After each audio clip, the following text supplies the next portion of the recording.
Hey, everybody. Thank you so much for hanging out, checking out All Access Live. Boy, you've been patient, and even more patient has been Mr. Paul Shortino. We've got him on the other end on Zoom in just a moment.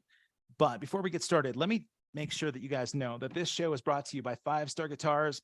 5 Star is the greatest guitar store on the planet. They're based in Beaverton, Oregon, and that means that if you order online, there's no sales tax. So go to this link, 5starguitars.com/allaccesslive. Everything you see there, you get an additional 15% off just for the show if you use the promo code of allaccess15.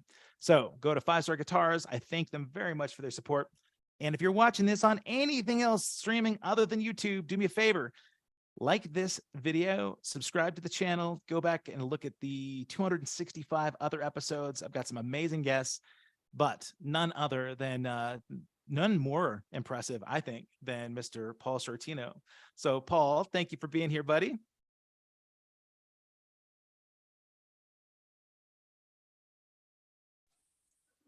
There he is. How you doing, bud? I'm doing good. Glad I got on. Me too, man. You were incredibly patient, man. That was diligent. That's rock and roll, right? Just being able to fly by the seat of your pants. Absolutely. Now I'm looking for the King Cobra album cover. Oh, yeah. Man, I can't find that either. So what's going on with King Cobra? There was a new record coming out, right? Yes, it comes out in June on vinyl. And I was just wondering what the heck did I do with it? I just showed it to someone, and now I can't find it. Of course, it's the story of my life. There's everything on here. On my phone, and you'd think I could find something, but I'll find it before we're done. I'm sure I will. Okay, so we typically we didn't really get a chance to talk about this. What we did talk about the other day is that I'm not Blabbermouth, I'm not TMZ, I'm not Metal Sludge, so I'm not looking for dirt, but I love to find out about some of the historical stuff. So I'm a drummer, right, man? So you've worked with some of the greatest drummers on the planet. You've had look at this. Oh, there it is right there. Okay, folks, you get first look right now at the new King Cobra album cover. Oh, that's wicked. That's the vinyl. That's vinyl, yeah. Oh my God, that's killer. What's the release date on that? June. I don't know exactly when the date is, but that's how far back they are on vinyl. Okay. So there'll be a CD packet with 2 extra tracks because they could only get 10 songs on vinyl. Okay. And it's titled We Are Warriors. And Carlos Cavazzo's on guitar. Oh, my God. And then Johnny Raw, the original bass player. And then Carmine, of course. It's his band. Yeah. And then me on vocals. And then we have guest appearance on guitar, Rowan Robertson from Dio. Oh, yeah, man. You've worked with him, I think, at Raiding the Rock Vault, too, right? Yep. Okay. Yep, and he's still in that show, and I declined to go back only because I've been in it for so long, and I'm doing the Icons of Rock. Right. Okay. So let's talk about that. You just finished touring with Icons of Rock. Okay. You're down in South America. Yep. And I've been doing this other thing with Phil Susan and Andrew Freeman called Long Live Rock. And we do corporate gigs. So we're going to go to Mexico the 9th of January. And then we also will probably do maybe two gigs in Los Angeles, corporate gigs. Okay. But then Icons of Rock are going back to South America. We're doing Brazil, Argentina, Chile, Peru, Guatemala, El Salvador. And then we have 3 dates in Spain. And then we're bringing it to the States. No kid. Okay. I was going to ask you, because I mean, all these, I know like South America and Central America, they love this iconic classic rock, of course. But we played Mazablan and there was 20,000 people there. It was amazing. God, so we got the singer from Santana that did I'm Winning, Alex. And Wally Palmer from the Romantics. I know Wally well. And then Dave Pickler from Survivor. Okay. And Johnny Edwards from Foreigner. Okay. He did the first record after Lou left. Okay. before Kelly Hansen ever had gotten Foreigner. Right. So they did one record together. So Johnny Edwards on there, and then we have David Evans, and he was one of the first singers in AC/DC before That's right. Bon He Scott. preceded Bon Scott. That's right. Yeah, man. yeah. So, and then we have Rob McCauley came out with this last time. Oh, right So- on, man. So we're bringing in a bunch of different guys, and we have a great back line of musicians that are just, we got percussion, and I get to do 4 songs. Each guy does like about 4 songs. So I do Dreamin' Again acoustically, Okay. and I do it Latin style from Rough Cutt. And then I do The Wild and the Young, Come On, Feel the Noise. But The Wild and the Young, we do a breakdown in percussion because we've got the percussionist for the Santana stuff. So we go and do a breakdown of, I'm not doing any of the Quiet Riot songs the way they did them. Okay. They're similar, you know, but we get more of the audience involved, trade off guitar licks with the vocals. And, you know, it's just kind of, I Shortino-ized them, you know, because Yeah. there's only one Kevin DeBro, and guy, I love him to death, Sure. you know, and God bless him and rest his, may he rest in peace. We were good friends, and it was weird how I even got in that band because we did Stars together, and actually Quiet Riot was touring the same time Rough Cutt was touring in Japan. So they were ahead of us, and Kevin left the band, or the band asked Kevin to leave, and we followed right behind them. And I got home and I got a phone call, and they asked me to come down and try out to be in Quiet Riot. And it was really weird. Okay. What was really weird was they wanted to keep it from the producer because they only had one more record to do with Pasha. So they said, as soon as Spencer hears your voice, he's going to want to renegotiate everything, right? And I had a manager, which was Wendy Dio, and they had Warren Etner. So after we cut 3 tracks, it's really wild. The only track that made it out of the 3 was Stay With Me Tonight. And that was written, I wrote that in Rough Cutt. Oh, But really? I didn't write it the way Frankie played it. Okay. Da-dun, da-da-da, da-da-da, da-da-da. In Rough Cutt, it was blah, blah, blah. Yeah, but, you know, holding you close in the dead of the night, you know, so he just changed the groove. And actually, Chuck Wright was in the band when I joined, and he rejoined House of Lords. So now we're a trio. But I can play bass. Okay. So we wrote the QR4 with me writing all the bass parts. Really? And then Sean McNabb, we finally found Sean McNabb. But when we cut 3 tracks before we went into litigation for a year, Stay With Me Tonight was one of the songs.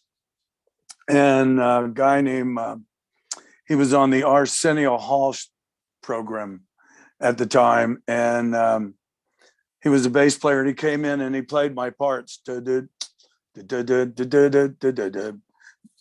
he played them better, of course. He had Olympic bass. And I'm trying to think of his name. It was Jimmy Johnson, I think. That's what Jimmy Johnson. Jimmy Johnson on bass. It says on the record. Yeah. And then Sean met Frankie at the Cat House. And he said to him, he said, if you look as good, if you play as good as you look, you're in the band. Because we were actually doing pre-production. We went into litigation for a year. It was weird to renegotiate. Is it ownership? Well, it's because of Spencer. Spencer proper had one more record to do with him, but Kevin was gone. I was in there. And once Spencer heard me singing, we changed the whole direction of the band. Yeah. It was more bluesy rock than it was before. And so we ended up doing a gig in Japan with Kumi, and there was all these other people on this show. I think Dio was on this show, Quiet Riot, and we hadn't released any record yet. So we went to Japan, played a couple of the songs, like the Joker off of the new Quiet Riot record that I was doing. We didn't just Stay With Me Tonight. And it was just really weird. We came back and then we were in litigation for a year. And it was my attorney, Stan Diamond, who was also Ronnie's attorney and David Bowie's attorney. And he's a lot of people's attorney. But anyways, he was trying to negotiate with, actually, I think, I'm trying to think of, he ended up, Peter Paterno was Quiet Riot's attorney. Okay. And he ended up going to Hollywood Records, but he was in negotiation with Stan Diamond, Peter Paterno, and Spencer Proffer's attorney. Okay. And it went on for a year. I don't know anybody that's ever joined a band and it cost them 30 grand, you know, because we had to renegotiate what Quiet Riot initially signed was like a Motown record deal where Spencer owned the publishing. And so when I got in the band, you know, I helped them get their publishing back because of the renegotiation. And Spencer was going, hey, they have their deal. I'll do an individual deal with you. And I said, no, this is a band. You know, let's just do this right. So that's why it took so long. And in fact, Carlos has got 2 tracks. One was written by Russ Ballard, who wrote The Man in the Mirror. Right. And the other one is called Your Time Is Gonna Come. And Frankie Benelli and Tommy Lee did a drum off in the middle of the song. What? So it was almost like dun, dun, dun, dun, dun, almost like The Wild and the Young. Yeah. But in the middle of it, they did this drum off between them. And the record, that those songs never were put on the record. I don't understand why, but you know, it was beyond my control. Everything was kind of beyond my control because I just stepped in. And then once we all actually agreed on the band stuff, then the management had to go and agree. So Warren was taking 20% of management for Quiet Riot. And then when Wendy Dio got involved, we got it down to 15%, but they had to split it. So Warren didn't like that because really Quiet Riot was his band. Yeah. But unfortunately, I was signed to Nietzsche Management with Rough Cutt. So she thought that it would be a good move for me to join Quiet Riot. And we all got to know each other really well during Hearing Aid. So, yeah, okay. So, and Wendy was the recommendation. She was the one that said, hey, she said, you know, this would be a good move for you because what had happened was just after we got done touring Japan, right behind Quiet Riot, we lost our A&R man, Tom Wally, to Capitol Records. Okay. And then he eventually went to Interscope. So Ted Templeman signed the band, but Ted couldn't record the band because he was recording. It took us a year to record. We got signed before like Dawkins and a lot of the other guys. And we waited a year for Ted Templeman because he was producing a record with Eric Clapton and Lindsey Buckingham. Okay. So he signed the band and we wanted him as a producer instead of Tom Allen being the first producer and then Jack Douglas being the second producer on the Rough Cutt stuff. So during this time, we do the, you know, after We Are the World, the heavy metal guys do, we're going to be We Are Stars. Yeah. And I was like starstruck because we had just got signed. So here we are, here's Rough Cutt just getting signed. Our first gig is, in fact, my ultimate dream was to get signed to Warner Brothers and play the Forum. Because I saw Led Zeppelin there when I was like 16 or 17 years old. And then you grew up in all LA? of a sudden we get signed to Warner Brothers. Actually, yeah, I grew up in LA 40 years. I actually was born and raised in Ohio. So I'm Ohio Buckeye boy. Nice. So my parents split up, but her family was in Los Angeles, in Glendale, California. And so my mom and dad were having issues. And after 16 years of marriage, off we go. And I started playing in bars at 16 and met this guitar player who was going to junior high that was playing like Joe Pass. He was playing the bass, the melody, and the chords. And I could play House of the Rising Sun, and some, Chuck Berry rock and roll. And I figured, oh, I'll just go play bass. And so we put together a band, and actually we were in a 3D porno, but we were just the band. Yeah. We were playing in this club in Glendale called Under the Ice House. Okay. And there's an ice house in Pasadena, and this was in Glendale, and they had like a World War I Snoopy plane hanging from the ceiling. They had sawdust. It was crazy place. Yeah. I mean, huge. It was in a Beacon building.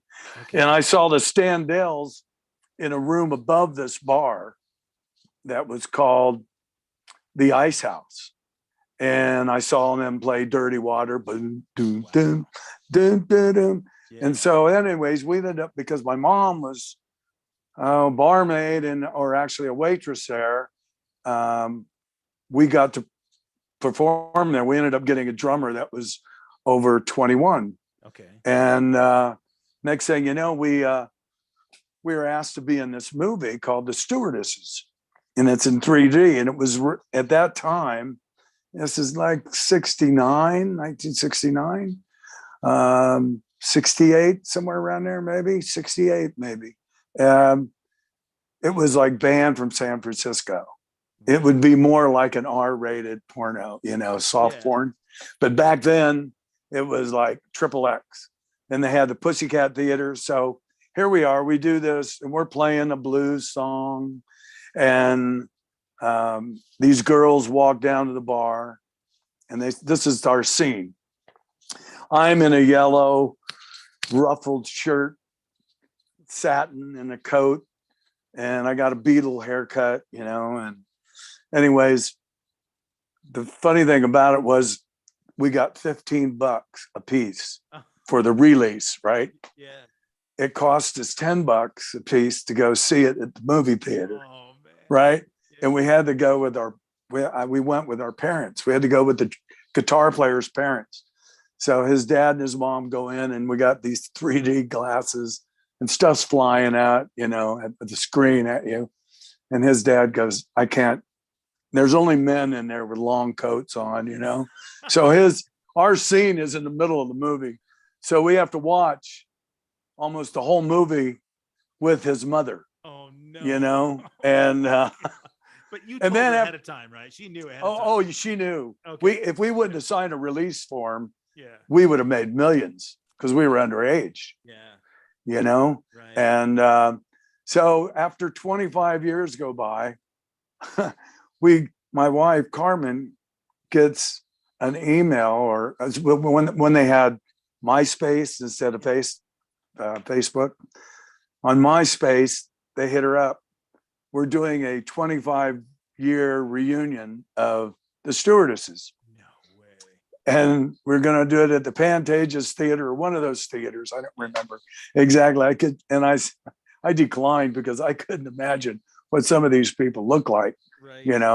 I mean, we were youngsters, and they were adults. Yeah. They were in their 20s, so God, they must have been in their 60s or whatever for this 25 reunion.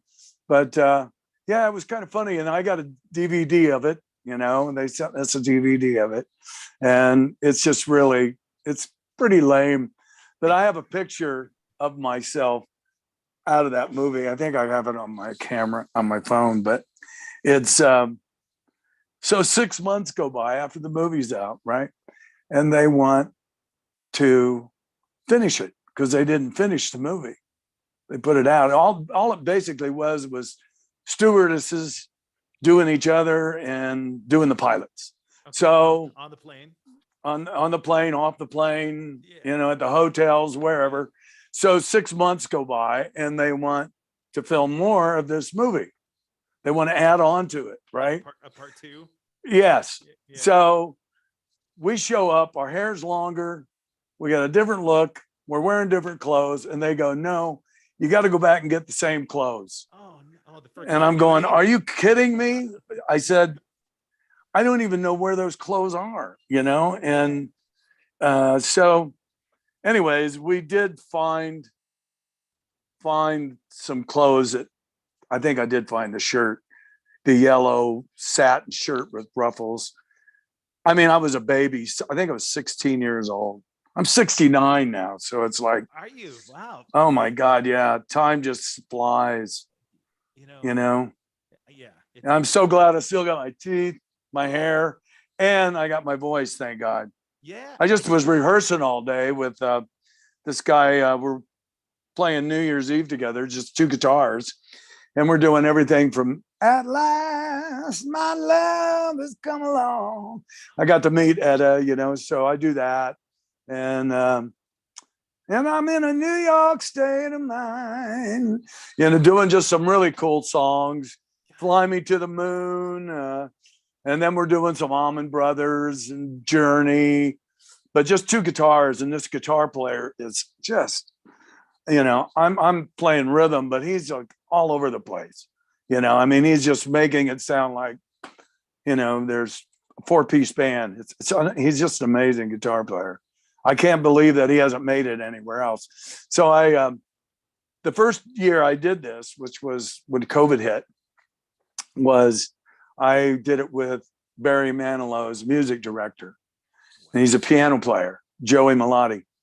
And him and a stand-up bass player, Blaze, and then he had a drum machine. So these people had come to Raiding the Rock Vault, Rhonda and Jeff, who own this place called Marsha Bacchus. And it's on a lake, and it's a French restaurant. It actually started out as a wine place with just like a little bistro. And then they opened it up, and it's literally, they got heaters over the tables because it opens up windows or opens and screens. And then they have on the other side a barge. So like 20 people can sit in this barge. So anyways, they called me and they said, hey, can you get us a band for New Year's Eve? And I went, wow, I would love to do it. And I like stepping out of the rock and roll box and doing stuff like my mother sang. When that's who got me into singing, was my mom. She was a singer. Yeah. Okay. And my dad, he wanted me to be in sports. So I did both. I played sports, football, baseball, and in Ohio and stuff. And my parents split up. That's why I started singing in bars. And I was actually singing wrong. And this black guy, actor, about 6'4", walked up to me and said, I was trying to sound like, wish I was back in the bayou. Yeah. What's his name? Fogerty, right? John Fogerty. So by the time I got to the fourth set, we were doing four or five sets. By the time I got to that, I could like, hey, what's happening? So he says, hey man, you got to really. So I went and in school, I started taking trumpet, and I started taking trombone for the diaphragm. And then all of a sudden I was singing the right way and played in bars for 20 years. So this guy gave you a suggestion. He said, hey, you need to like learn how to sing a different way. And you actually trained like your vibrato and your voice from playing like horns, playing brass? Yeah. Really? In fact, Ronnie James Dio played a trumpet too, which was good for your diaphragm. Man. So what was really a trip is that I started playing. I was married. This is my second marriage. We've been married 31 years, me and Carm. Wow. Her grandfather was an architect for Bugsy Siegel. So, oh my God. Yeah. So he built the Mint, the Flamingo, quite a few things, all the schools here, and did a lot of stuff here. And so anyways, I was married to an Italian girl before, and her father was a French horn player and played in Rocky. He was a studio cat. Okay. He did all the French horn in Rocky. He played Philadelphia Freedom. Philadelphia Freedom. And I love you. That's my ex-wife's father. So he was really tight with James Garner and all these people. And I got to go to Universal and watch them actually record the Hindenburg with the orchestra and stuff. So we weren't meant to be with each other. We were meant to have a child together. We both had rare blood. So I got a son, Paul Jr. It's actually sounds like me. When we sing together, it's crazy. But he didn't want to get in the music business. I took him and I did a record in Germany called Shortino. It's About Time. And it's a solo project. We were recording at Frank Farian studio, where they did all the Milli Vanilli stuff. So I bring my son over and I write this song for him. Boom da ba da do da doom da da ba da do do da. And with the slide guitar thing going on. And baby, you are running summer rain upon my skin. I can feel you, a gentle whisper in the wind. So anyways, I wrote it for him. So I put him in the studio, and this is like the last song, and I put him through 8 hours of hell. I didn't make it fun. And I wanted to get the best out of him, like somebody was beating like Ronnie was beating the death out of me when we did demos, and, try to get the, give me a little more emotion, give me a little more of this, right? Yeah. So here I did that to a 17-year-old boy, in fact, he might've been 16. I think he was 16. And I had all these background girl singers that kept telling me, Paul Jr. has hot breath. And I was trying to figure out what hot breath was. And they just thought he was hot. Oh. And they all wanted to get in his trousers, but he had a girl back home that was in somebody else's trousers. Oh. And he didn't know it, So I was telling him, hey, you're here. Reap the benefits. Yeah. Exactly, Yeah. And we went, the wall had come down, Berlin Wall, and we went to the opera house that was on the East Berlin. So we went with these long rider coats. We had jeans on. It was black tie event. So we had white shirts. We didn't have a tie, but we had white shirts and these black long rider coats all the way to the ground. So people, and he's got long blonde brownish hair. He doesn't have hardly any hair anymore now, right? He's 45, but he got my ex-wife's side of the family. I got my mother's side, the family. I got all this hair, right? So that's so lucky. Anyways, I really am. So we get out of this car and this guy is driving and he's telling us stories about when he was in a band. He's driving us from Frank Farian studio going into Berlin. And so we get there and we're staying at, I think, a Ritz-Carlton or something. And everybody thinks he's Johnny Depp. And so he gets out of the car because his hair was long like that. And he gets out of the car and, he could grow a beard overnight. I can't grow any hair on my face whatsoever. It's all in my head. Yeah, well, so he's got a unibrow, good looking kid. And anyways, looks a lot like his mother, more than me. Right. And so anyways, he gets out of the car and these people are just wanting autographs. And he says, Dad, what do I do? I said, just sign your name, whatever, just sign whatever. And so I told him, I says, when you get in your room, he had his own room. I says, you could get some iced tea. And if you feel like drinking the little bottles of liquor, go ahead. If you end up drinking the champagne, fill it up with, soda water, so it's bubbly. So anyways, we go to this event.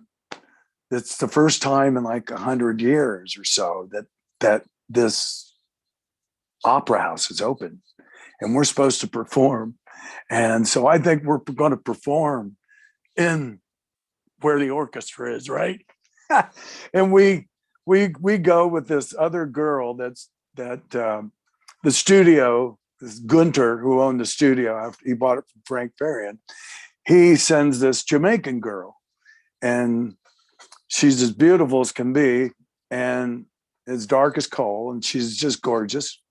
And he sends her with a white hot pants outfit, right? And so we go, and we're actually playing right in front of the buffet. So as people are going by getting food, we're behind the buffet performing, right? And we're just performing I'm performing acoustic guitar, me and him are singing. Well, we made that quick, that was like, and the girl felt so embarrassed. She went back to the hotel because she just felt she wasn't dressed for the occasion. So me and my son, we did one song, and I said, let's just roam. Let's just have a good time and roam. And they were walking around with these girls that had like this antenna on it. And I didn't know what they were. And they had these things on a tray, and they actually it was cell phones. So you could call anywhere in the world. And now we're talking 90s. We're talking just cell phones just coming out, right? And we don't know with these girls are dressed up like a cell phone and with this thing on their head like an antenna. And they have these phones on a like a platter, they're walking around with. And for hours and hours, we're just kind of rolling around, drinking, eating. So heck, let's just make the best of it. We got a nice room. We get to see a little bit of Berlin, especially East Berlin, We didn't really have to perform, even though we thought we're going to have an orchestra, and we were going to do a song together. And, and so when we found out we were going to play behind the buffet, we just said, we're not going to do this, right? We did a sound check, and it's never played, right? So we ate the buffet, and then we tried calling anybody we knew, and we couldn't get a hold of anybody. Nobody would answer their lines on the other end. It was either too late, because there was an hour difference, so we got, we can't get a hold of anybody. So we partied, and we went right back to the studio. And then after that, and the reason that album is called It's About Time, because it took a couple of years. I left, came back and did it, and then came back and forth. And actually, in the meantime, right when the Rodney King riots were happening, I was in a band with John Entwistle, Skunk Baxter, and I had replaced Mickey Thomas was the singer. And it was going to be a record on Scotty Brothers. And the material was very R&B. And that's what I really grew up singing. I really grew up singing to, my mom's stuff like, I want to be around to pick up the pieces, Tony Bennett stuff, Frank Sinatra stuff. I grew up hearing all this other stuff. And what was really interesting is that, okay, I'll get into this kind of music. Started singing R&B, like I know you want to leave me, the Temps, Four Tops, all of the really good Otis Redding. And so, and then I was playing in bars for like about, I'd say till I was in my 30s, right? And I didn't get put together Rough Cutt. I met Sean. I had a manager that was a assistant director for Charlie's Angels. Okay. And he had a partner. So these guys were my manager. And I played at Kim Manners, God rest his soul, he's dead and gone, but I played at his wedding, and his dad was a director of Route 66, was the first show that was actually on the road in the 60s. Wow. Okay. So they were driving a Corvette across country, and his dad was the director of that show. So Kim got into the movie industry, and his brother Kelly. So his brother Kelly was doing assistant director for Happy Days, and Kim was assistant director for Charlie's Angels. So I played at his wedding and got to meet Farrah, Cheryl Ladd, Jacqueline Smith, Kate Jackson, Wow. and the dude, and all kinds of other people, and the dude that was supplying them with all of the blow. Now, if you remember, Carol O'Connor won after Harry Parshigian, and I knew him as Harry Paris because I did some demos for Kurt Como, who ended up producing all kinds of Eddie Money stuff. So these guys had a deal with Warner Chappell. This is after Quiet Riot. I had a band called Bad Boys with Mitch Perry, Sean McNabb, and drummer. It was James Kodak was the first drummer, and then Rich Carlson became the drummer of the Bad Boys. And so after Quiet Riot, we formed Bad Boys because Spencer wanted me to do a solo deal, but I started going in there and recording, and Michael Guy, who was in House of Lords, was in the project too. So we're recording, and it didn't turn out to be a solo project. I made it a project of a band again, right? So here we are, and renegotiating for a year to renegotiate with Spencer for Bad Boys. So we get that all sorted out. That doesn't. What year was that? I would say that would be probably 1992, okay. 91, okay. 91, and 92, 93, I went to Germany. All right. Okay. And then I came home, and the day after I came home, before I went to Germany, these German guys wanted me to come over and do a project with them. I get this call from this management company that was managing Skunk Baxter and who else should I say? John Entwistle and Mickey Thomas. I can't remember the drummer or the keyboard player's name. However, Mickey wanted to do some solo stuff, so the deal was he couldn't do that, so he stepped away from it. Okay. So this guy Tom Trumbull, who was working for the Steve Morris management, and I met him years ago from another guy when I first got married to my first wife, Cynthia. That anyways, he was a guitar player and he got into management. So he ended up getting a hold of me. I tried out for the part. They really liked me singing their stuff because it was really R&B based, which was really weird for Entwistle especially. Yeah. And so I go to rehearsal the day, I get in the day before the Rodney King riots. My wife picks me up. I wake up the next day, and we're rehearsing at Mates, and we see what's going on, right? So I go to rehearsal, and Skunk shows up in an ATF vest. Okay. And he's with the ATF. The arms and tobacco and drug, whatever. You have federal, and he's sitting on top of Cherokee Studios all night, guarding the studios from getting burned down, right? They're shooting at people. Yeah. So here he shows up fully loaded, fully dressed to the T, and I'm like going, okay, let's go. And so one side of the whole stage is Entwistle's rig. Right. Oh my God. Double stacks. Yeah. On this side of the stage, there's a drum riser. On this side, Skunk sitting on a stool with a half stack. And he didn't even want the half stack. John got him the half stack, and he would have rather probably had a Fender twin reverb or whatever. So, we're recording stuff, and they like everything. Then out of the blue, here we go. We step out of that vibe, this R&B vibe.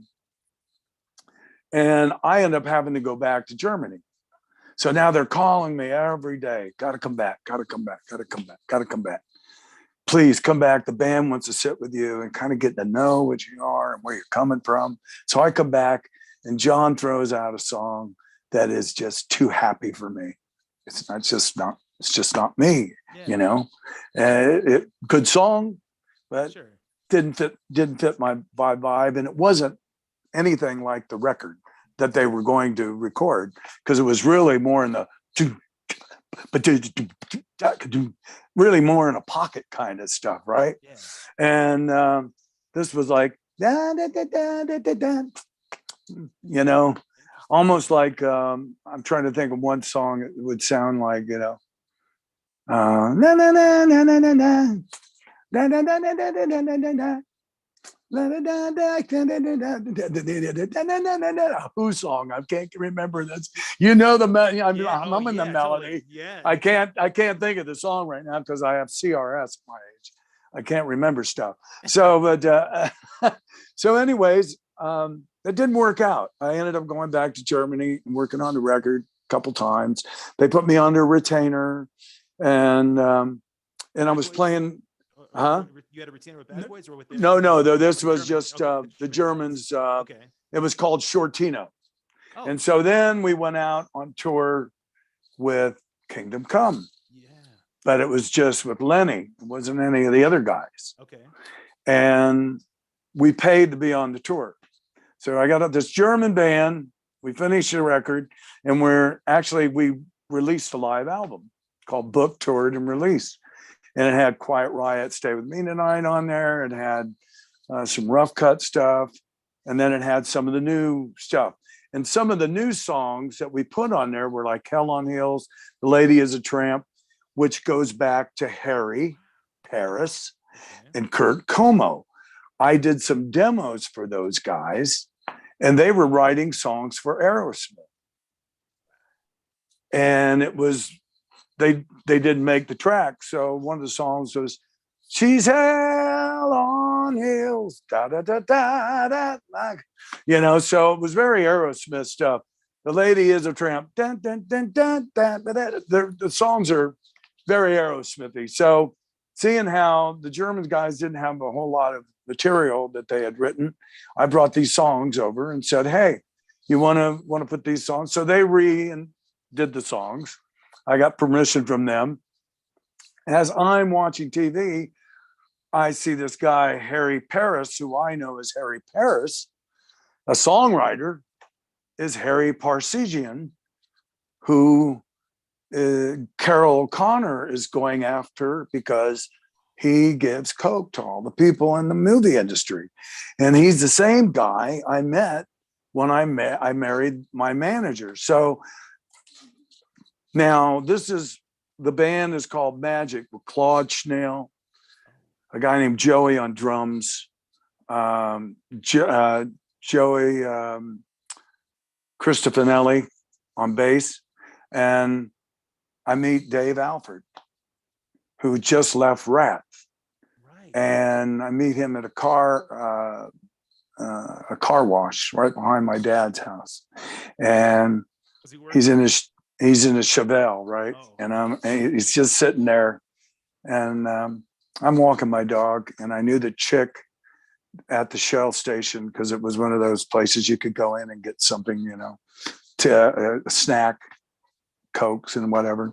And so she was telling Dave, you know, I know this guy Paul can really sing, and so I walked up to Dave, and he's sitting in his Chevelle. He's got his shades on, and he says, "Hey man, what's up?" And I go, "Well, my name's Paul Shortino." And he goes, "Yeah, man, I'll tell you what, man, I heard you could sing." And I said, down. Oh my God. I said, "Yeah, I can sing." He goes, "Right." And he's got aviators on, right? Uh-huh. And I says, "Yeah, I can hit some high notes." He goes, "Right, man, right, yeah, right." I says, "Well, you can come over to my house. I'll play you some demos." "Sure, man, right, yeah, I'll come on over." Because how deep my voice is, he's going, you know, this guy can't hit a high note, right? Yeah. He comes over and he listens to some of my demo stuff that my parents and I figured I had a guy that wanted to invest in me. So the best thing we figured out to do was build a studio. So we had built a recording studio at Mars Rehearsal Studio on Melrose. And my stepfather had got involved with some other people, and I had a backer that said, okay, I want Paul to make a record. And here, I'll put this money in. And he was a coin collector. So he got rid of some coins and put 30 grand into the studio. And I did some demos there. And so Dave still didn't believe that was me singing. So I said, yeah, it is. It is. It's really me singing. And Claude Schnell, and we were looking for a drummer because the drummer and the guitar player in the band Magic were doing another project. And at the same time, I think,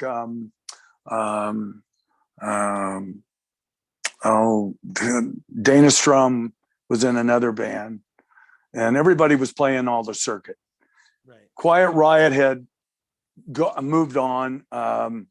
Randy Rhoads had went to Ozzy, so it was DeBro. It wasn't Quiet Riot yet. Okay.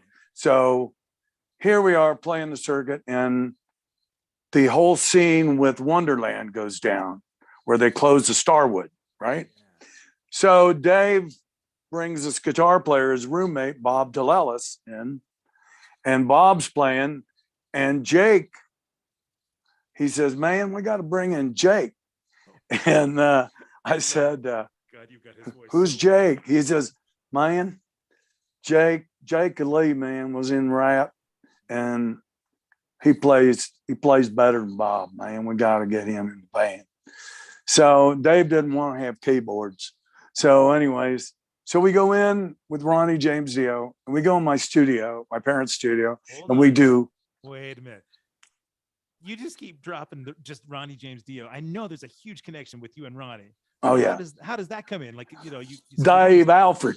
Okay, all right. So Dave says, when I find a singer, he told this to Ronnie in Shreveport, Louisiana.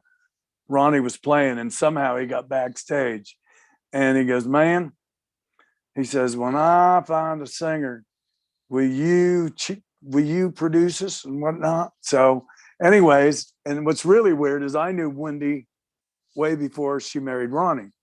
She was married to a good friend of mine who was in a band called oh God, guys, damn it. Lynn Carey was the singer, and she was in a Hustler magazine. And anyways, we were in a band together, and I think I was 17 or 18. And Scott Gorham, I was in a band with him, and Bob Siedenberg, which is Bob Benberg with Supertramp. We had a band together, and with this guitar player that I went to junior high with. Then I decided to play bass. Then it just being a singer, actually. So all these guys are intertwining. They're all going. They go to Europe, whatever not, and so. So anyways, Dave brings Jake over, and so now we're rehearsing in the garage of Kim Manners, who is the assistant director for Charlie's Angels. And anyways, Bob ended up getting tooted out of the thing. Well, the next thing you know, we're rehearsing at Starwood for $10 an hour because it's closed down. And so we're rehearsing there with Jake, me, Claude, and we go into my parents' studio, and Ronnie comes down to listen to us at rehearsal with Angelo Curry. Okay. And he goes, man, you got a really good singer there. So Ronnie took us into the studio, and we did Used and Abused, and we did a few other songs, and a little Kindness, and actually Ronnie sang on it. And at that time, I came up with the name Rough Cutt looking through a TV guide. It was a Burt Reynolds movie. Oh, wow. With one C-U-T. So it was Rough, R-U-G-H-C-U-T. And I thought, well, that would be cool. We want to take Rough Cuts to demos to, so it'd be kind of a cool name for a band. So that's how we came up with the name. And so here's Rough Cutt. We're rehearsing at Starwood.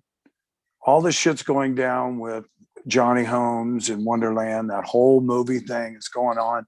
And the Starwood's closed. And Van Halen played there and everything, and we never got to play there because it was closed, but we were rehearsing there. So anyways, make a long story endless, we did some demos, played around town a bit. Kevin DeBro would come see us at the Troub, Madam Wong's, the Whiskey.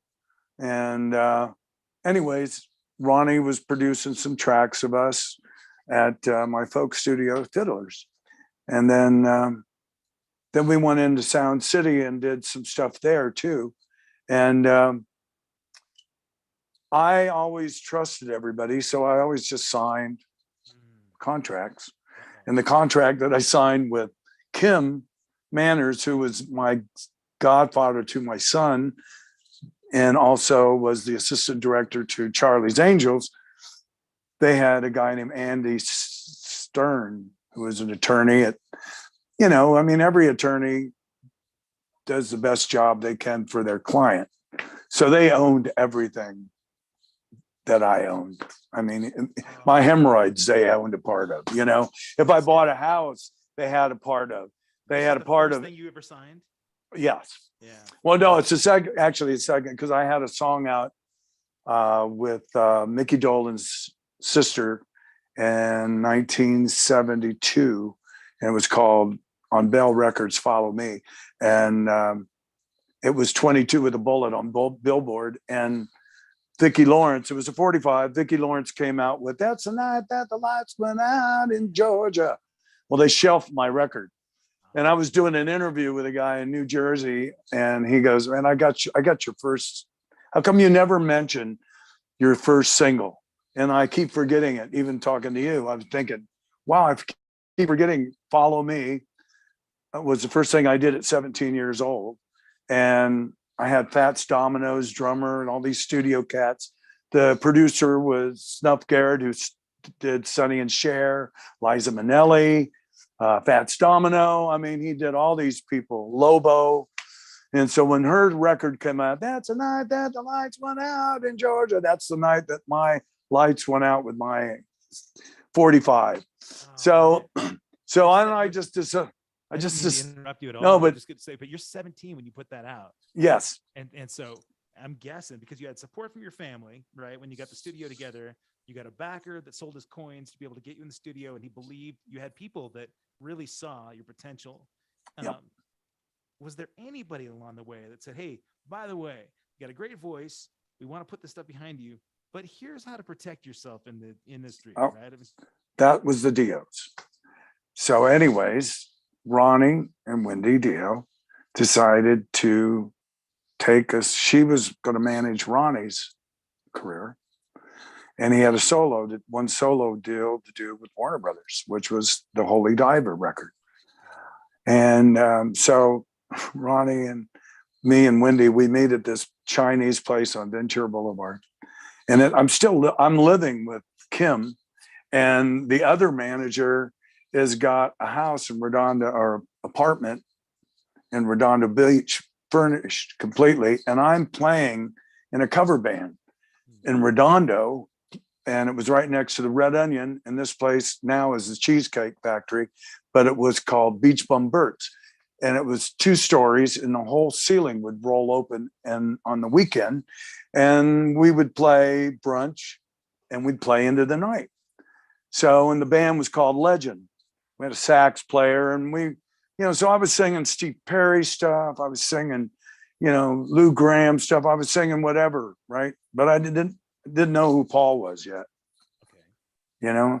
And so now I'm going in the studio after even, working sometimes, doing a whole day Saturday or a whole day Sunday, and then Sunday night, then going into the studio when I get off at 9 or about 1 in the morning, going in the studio or going to the studio the next day.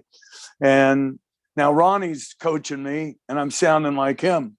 So the first thing that we do is try a little harder, how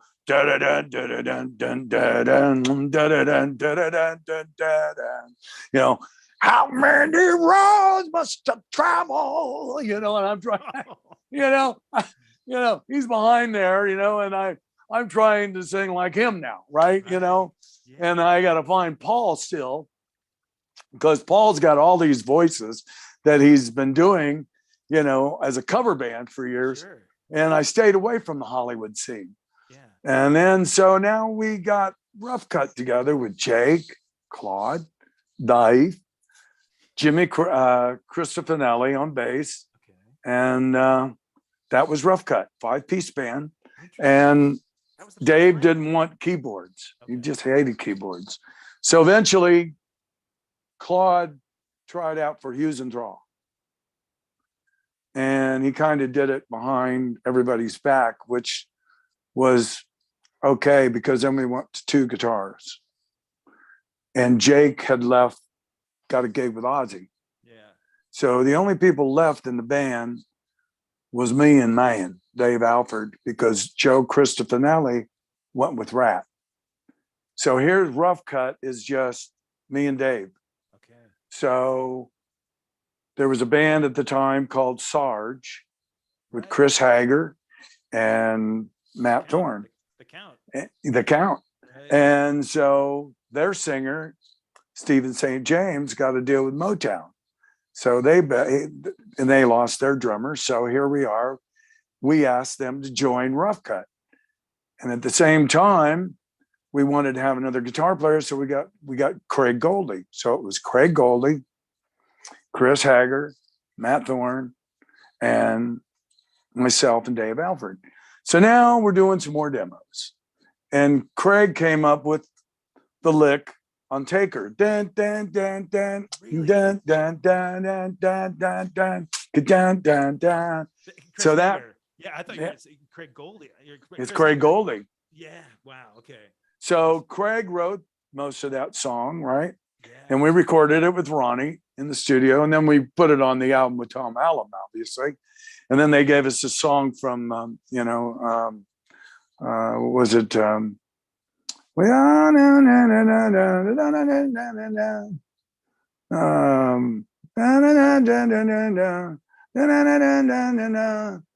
na na rock and roll music. We all hated the song. Boom, dum, dum, dum, dum. Warner Brothers made us do it from the Choir Boys, and I'm trying to think of what it was. The video was stupid. I was dressed up like Superman. Dave was dressed up. He had the coolest look. He looked like the Indiana Jones. Oh, And Amir replaced Craig. Craig left the band and went. We did a gig at the Santa Monica Civic. Ronnie sold the show out twice with Rough Cutt. okay. So Was we it did one Rough Cutt show. and Dio? Yes. Okay. Warm up for Ronnie. And then they pushed everybody out. And then he did a second show. So Greg Giuffria was looking, he tried to get me as a singer. And we did some shows with Joshua at the time. And he approached me, him and I'm trying to think, Punky Meadows. Okay. And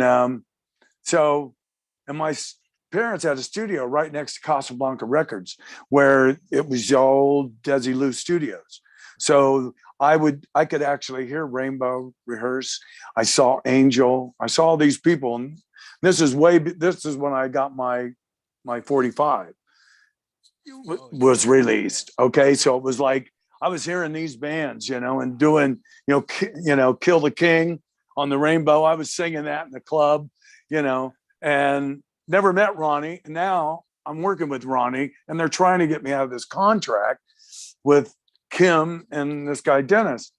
And so they finally get that out of there, and they go, you know what? We're afraid that you're going to sign anything because you're just so good-hearted, right? And I said, well, I just believe, that, nobody's going to rip you off. I just have a good feeling about things. So anyways, so we're moving you into a house.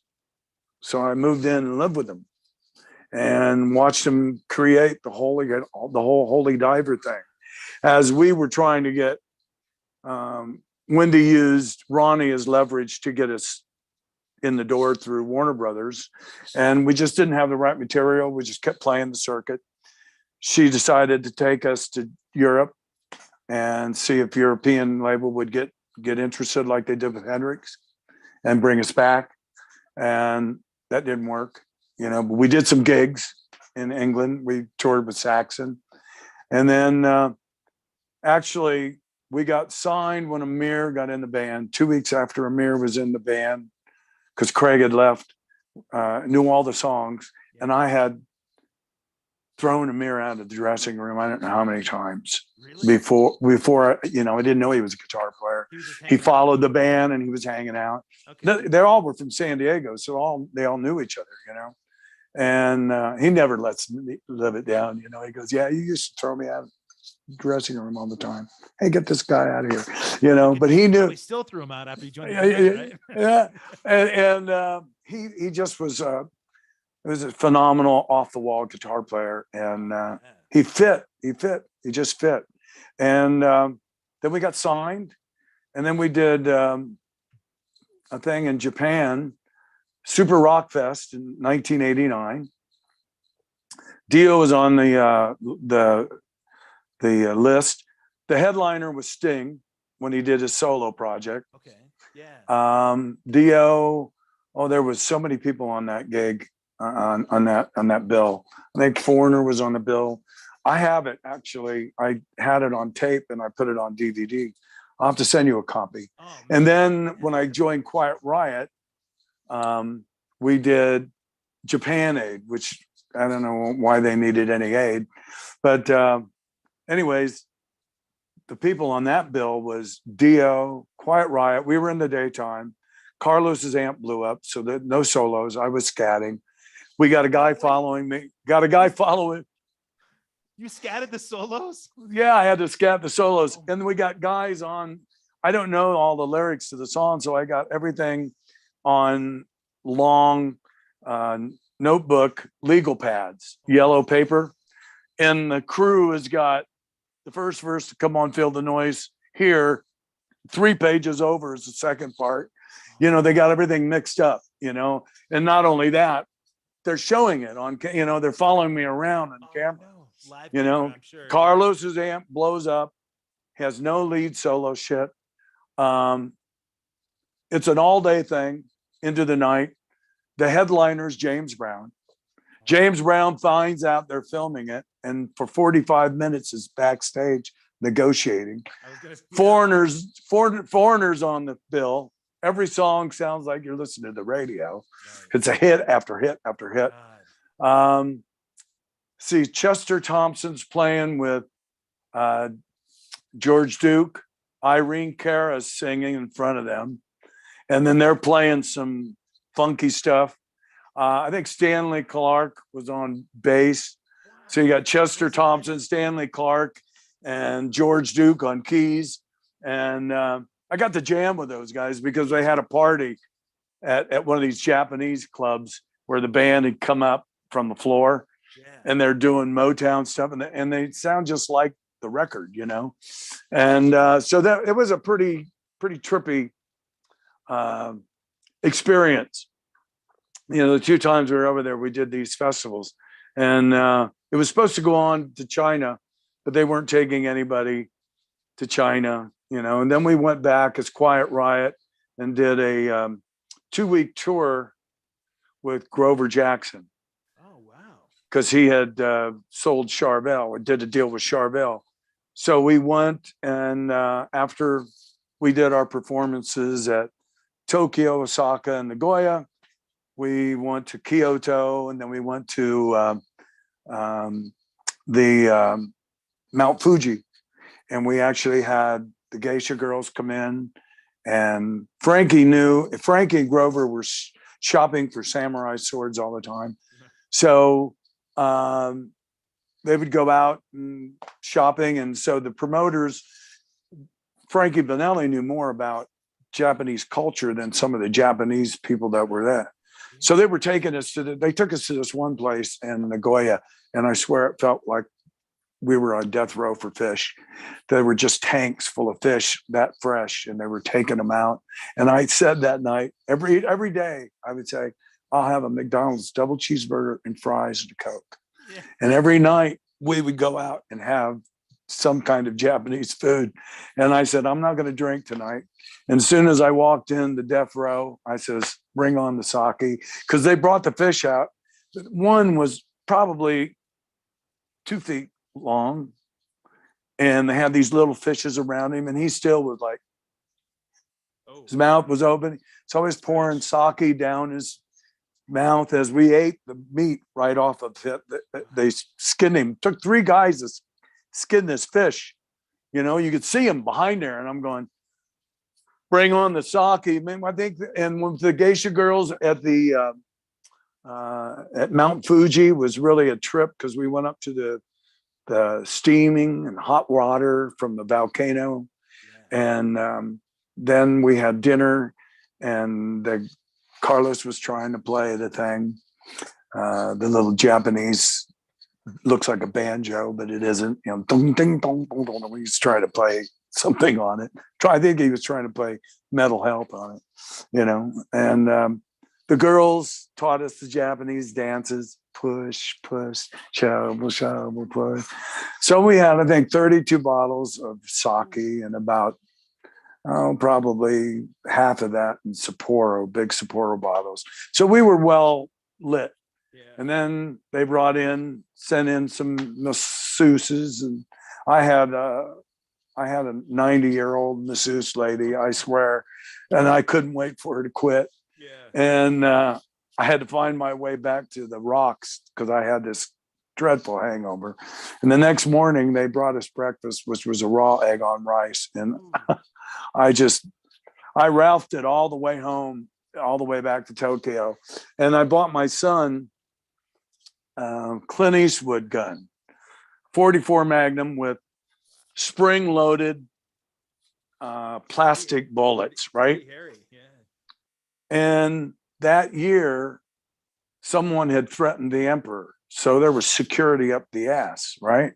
So I tell John Vassalou, the road manager of Quiet Riot, I said, listen, I'm taking home some toys for my son. There was a little toy soldier that would crawl on the ground, then he would go crawl a little further, like a G.I. Joe. Yeah. So then I bought him this gun, but the gun looked real. I mean, so anyways, we're walking around the airport, and I thought, wow, I lost my video camera, because I took video of everything, all the shows. And when we went to Guam, we were at Guam for a day and did a show there for the military. And I had video footage of, you know, Japanese, I guess, bunkers that were looking out, you know, waiting for the Allies to come in and stuff. And it was really we went to a waterfall, and everybody jumped off the waterfall, and we jumped into this beautiful lake that they had there, and 32 feet it was, I think, a drop. And so I'm video everything. I was just video nut, because I had a camcorder. So I was everything I videoed. And I got so many tapes of videos, footage of so many different things, of Quiet Riot, performance, behind the scenes, all this kind of stuff. And so anyways, all this alarm goes off.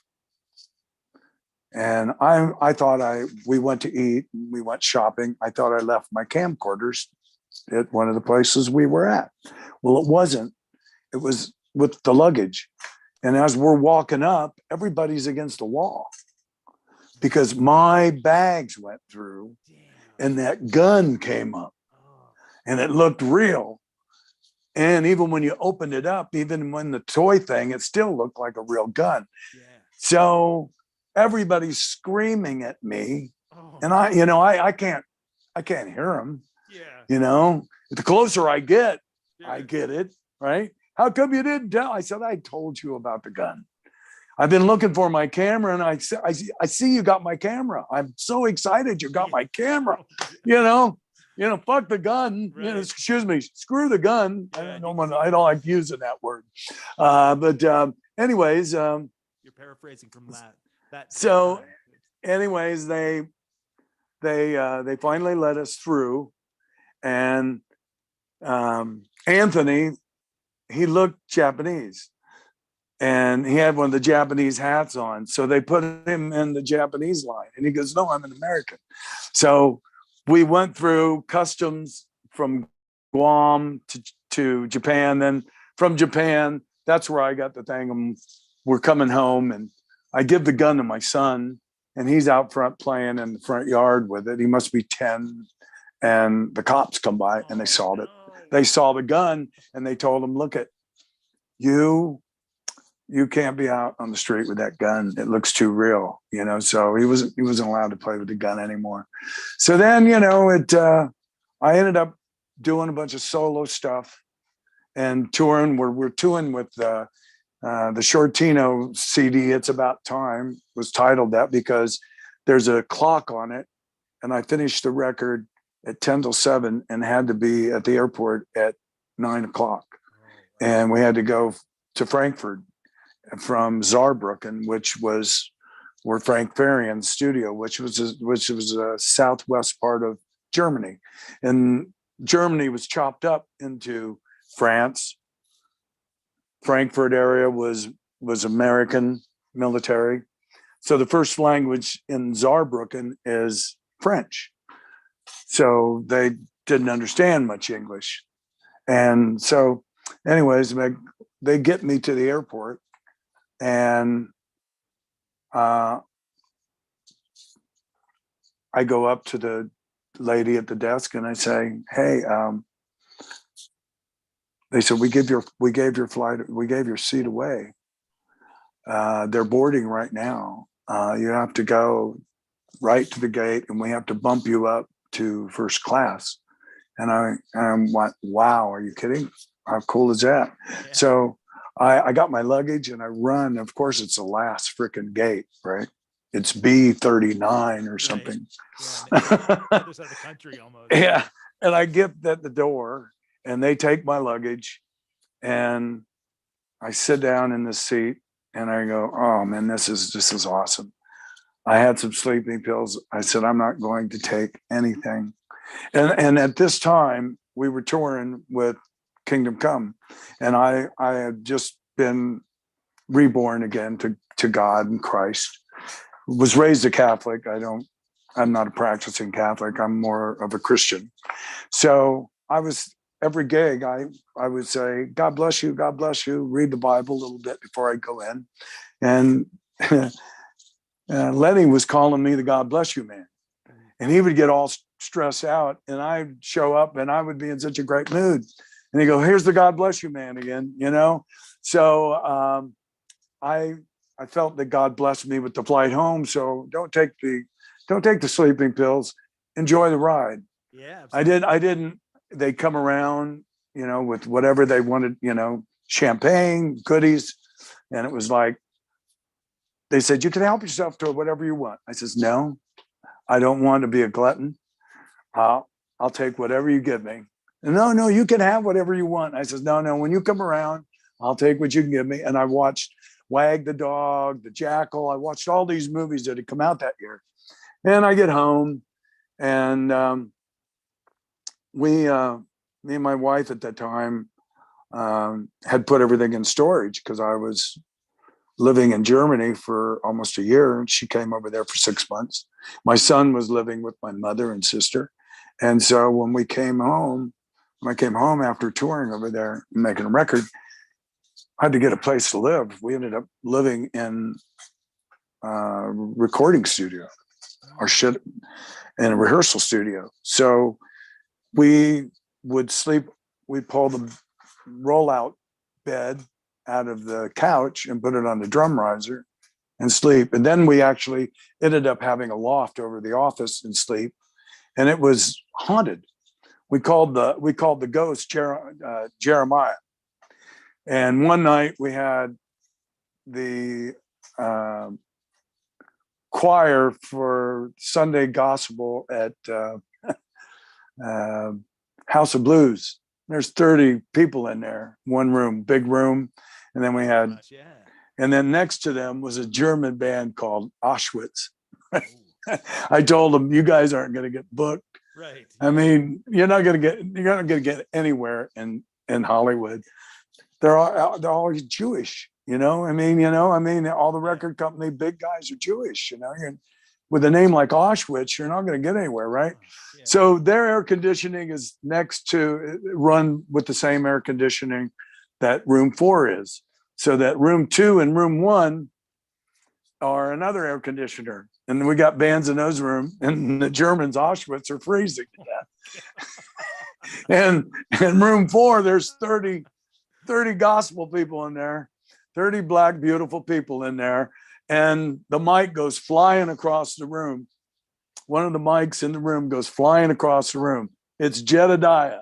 Oh. The ghost of the building, has just tossed the mic. And they all come out running, spooked as hell, right? Yeah. You know, I mean, their eyes were as big as silver dollars, I'm telling you right now. And I didn't know about Jedediah until we had a guy.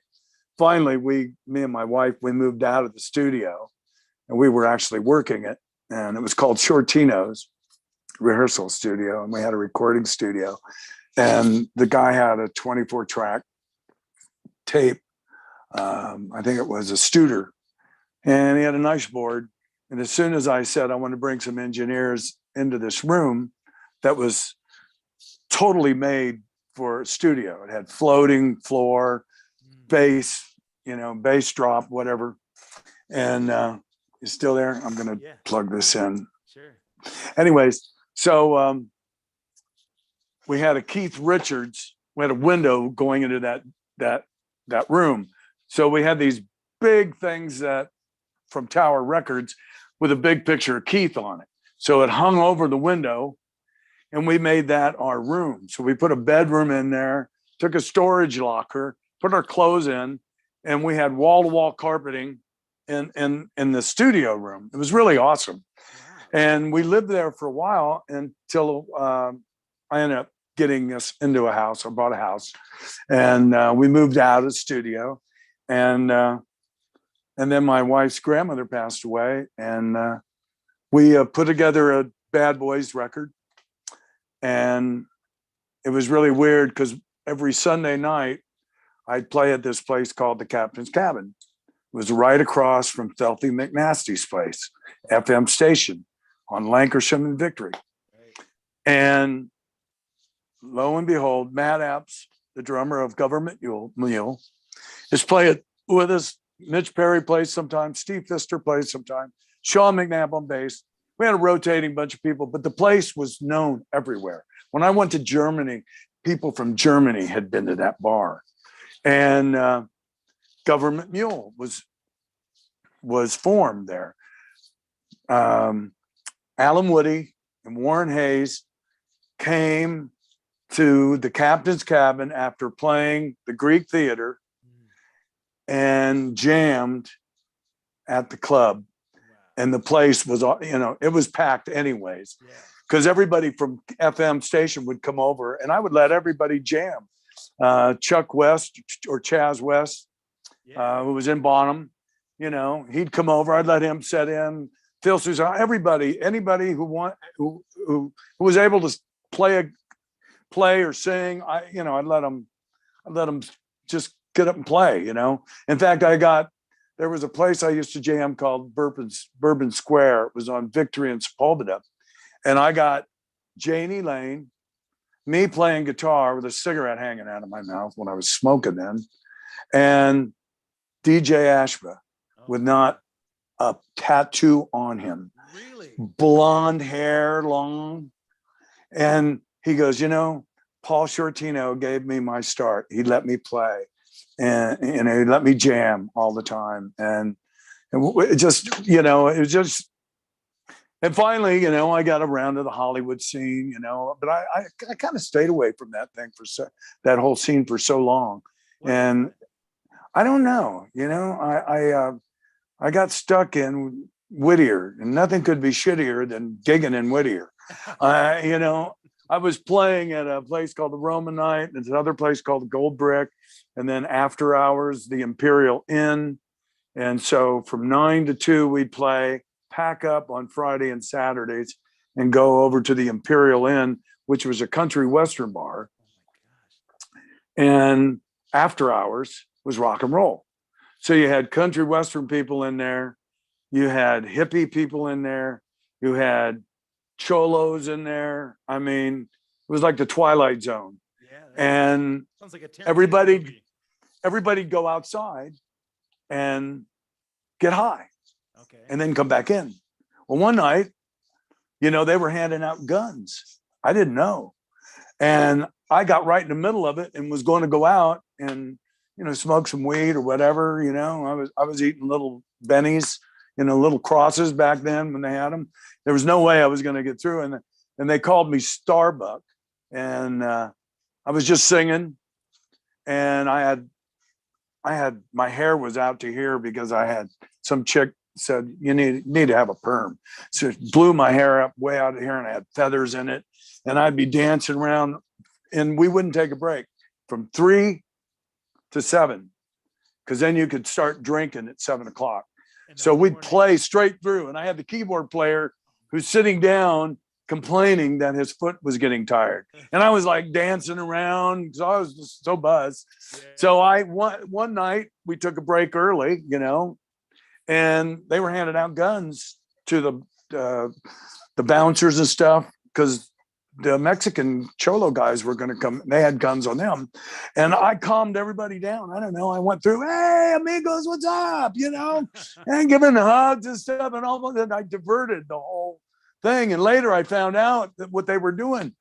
The manager, one night, he's sitting there, and he's a redheaded guy, and he's got a goatee.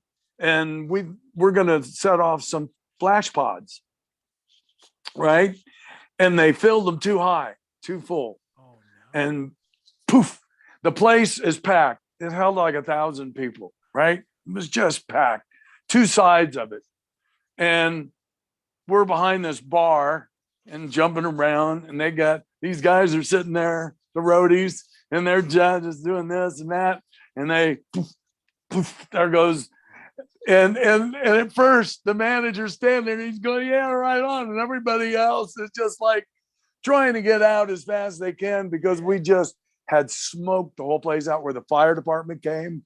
Oh, it was crazy, you know? So then from that point on, then you know, that's when I was a guy called Isel Perry, that this guy found me playing after hours and hooked me up with red buttons. Oh, really? Yeah.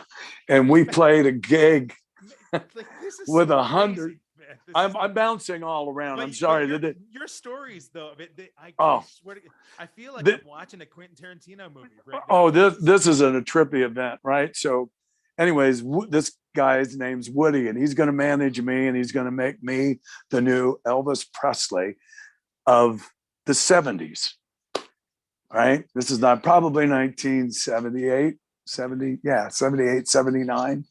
This is before Rough Cutt. Yeah. This is right after my single and took in a dump. In my marriage, 77, you know, we're getting a divorce.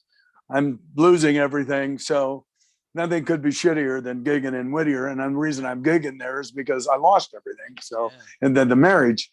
So anyways, we meet this guy at after hours. His name's Woody Neal. He's a keyboard player. And so his wife is a tutor for Red Button's kids. So they're having this big shindig, and People magazine's there, Us magazine's there. And anyways, this guy's wife gets fed up with him and divorces him and takes everything. So here he's living off of Coldwater Canyon with a Beverly Hills address in a Quonset hut, because it's no bigger than this little tiny little house, right? Everything around us is mansions. And he's got a Seville Cadillac, white Seville Cadillac, right? You're a Cadillac guy. I knew that. Yeah, yeah. And anyways, he gets us this gig, and it's up in the hills of Hollywood. There's 150 pink tablecloth tables on the lawn, and we're all pitching in all our money to take a limo when it's valet. So we're thinking that Isel Perry, with his his orange cape with a big I on the back, spelled EYZLE, with two E's going like this, and leopard in the inside, right, is getting out of his limo, and he's going to be filmed by People Magazine, and that's ballet. So nobody sees us get out of the limo that we all pitch in money for, right? We spent all day with the voice of a theater PA. We got a keyboard player up on the roof, you know, that's going to play all these string parts because it's disco music at this time, right? The Knack just came out, right? So, you know, we had this song like Donna Summers, instead of it da da da da da da da da da da da da da da da. Ours was da da da da da da da da da da da da da da da da da da, right? So we do one song. Everybody's out there. I see Ed McMahon, Robert Culp. I see James Garner. I see oh God, he was the coolest of all. James Coburn, right? And I mean, Barbara Streisand was there, Baryshnikov, Dustin Hoffman, right? So, anyways, all these tables out there, we do one song, and Red Buttons walks up to us and starts handing us money to stop playing. You got the hook. Somebody came out and put that too friggin' loud. They all went inside, right? 150 tables. I mean, pink tablecloths on this huge lawn in this huge mansion, right? And I remember the lady's name in one house. Her name was Diane Abrams. She's probably dead and gone now. And so anyways, I jump up at the beginning of the song and come down on my knees where the cannons connected to the mics are. So mine, I'm in white pants with these little boots on that look like Robin Hood boots, and my knees swell up, and here's Red Buttons telling us not to play anymore, right? So they said, okay, the disco band is moved now into the catering kitchen, but we can't go any further. I'm like 10 feet away from Dustin Hoffman, Barbara Streisand, Baryshnikov, and Ed McMahon, all these other people, Robert Culp, all these stars and people are in the rooms, right? And now they're moving. Now that we quit playing, they're moving out to the tables. The coolest dude was James Coburn. He came and he stayed with us in the kitchen, and he's smoking his cigar, and he's got this beautiful blonde by him. And he's going, you know, if they're not going to let you go any further, then I ain't going any further. And he was the coolest cat. And so we had the coolest discussion with him. We talked for hours. And so I was the end of Isel Perry. He was a number guy, right? He was in the numerology. So Isel Perry was the same lettering as Elvis Presley. So EP. So he, you know, every time I would take a tape home to my father, he would throw, you know, first it was Paul Richards. You know, threw that in the oven. Then I came home with Isel Perry. He threw that in the oven. I didn't know whether to get in the oven or get out of the oven. No. Was it you? Let me ask you honestly. You talked about how your mom inspired you to sing too. Oh. Your dad was the sports guy. Do you think your dad was disappointed that you chose your path? No, he told me what he did tell me. He got into real estate. What he did tell me was get a backup plan, right? Right. And my mom had a chance when she was 19. That's when she married my dad. And I think she was 17 and he was 19. He went to Korea. And he went on a hill because he told me, he says, you know, he died at 65. So I watched him take his last breath. My son did. And I used to go out to California City, which was, if you look at it, it's the largest city in California in the Guinness World Book of Records. It just doesn't have people.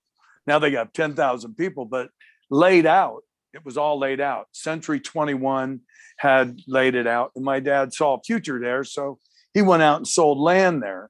So every weekend I'd take my son and his friends out and take a motor cross riding, right? And I'd be up all night after the captain's cabin, and boom, boy, we're going out to grandpa's, and I'd take chicks out there with me, and before I got remarried to the lady Carmen I'm with, and it was so funny because the kids would go, "Hey, Mr. Shortino, show me how to do a wheelie." I said, "Okay, yeah, I'll show you how to do a wheelie." And I go, and then I hit the front brake and go forward, and there's my Ray-Bans, and I got all this. And I go, "That's exactly what you don't do, Nice. But my mom, she was a science project. She lived to be 82 with a pacemaker, a defibrillator, stents. My dad from Korea never was right, but he got married to a Korean girl, and he was already married. My mom was carrying me. Wait. So while he was married to your mom, he got married. Yeah, yeah. He was shipped over there, and he knew he was going on this hill 51, is what he told me. And he told me all this stuff. He made me smoke a cigarette after I quit smoking cigarettes, and he was in this ward at the VA hospital. And he says, "You see all these guys out here smoking." He says that none of us smoked when we got into service until we got into service because we could take a break. So we could take a cigarette break. So he says, "Here, I want you to have a cigarette with me. This will be the last cigarette I ever have with you and you have with me." I said, "All right." I about choked to death on this Camel non-filter. And he started telling me these stories and showed me some photographs. And he says, "If you ever get to Hill 51, that's where I was." And he said there was 1,500 of us, I think it was 1,500 Marines on the hill, and only 13 of them left. And he was one of them. And he had a BAR. And he said, my barrel was getting so red hot, I kept having to put snow on it. And it wasn't just North Koreans coming at him. It was Chinese as well at that time. And so he never was right when he came back from Korea. And then when my mom found out, I probably have a relative, who knows, she wouldn't do my dad unless he married her. Right. So he figured maybe he wasn't going to come out of that hill.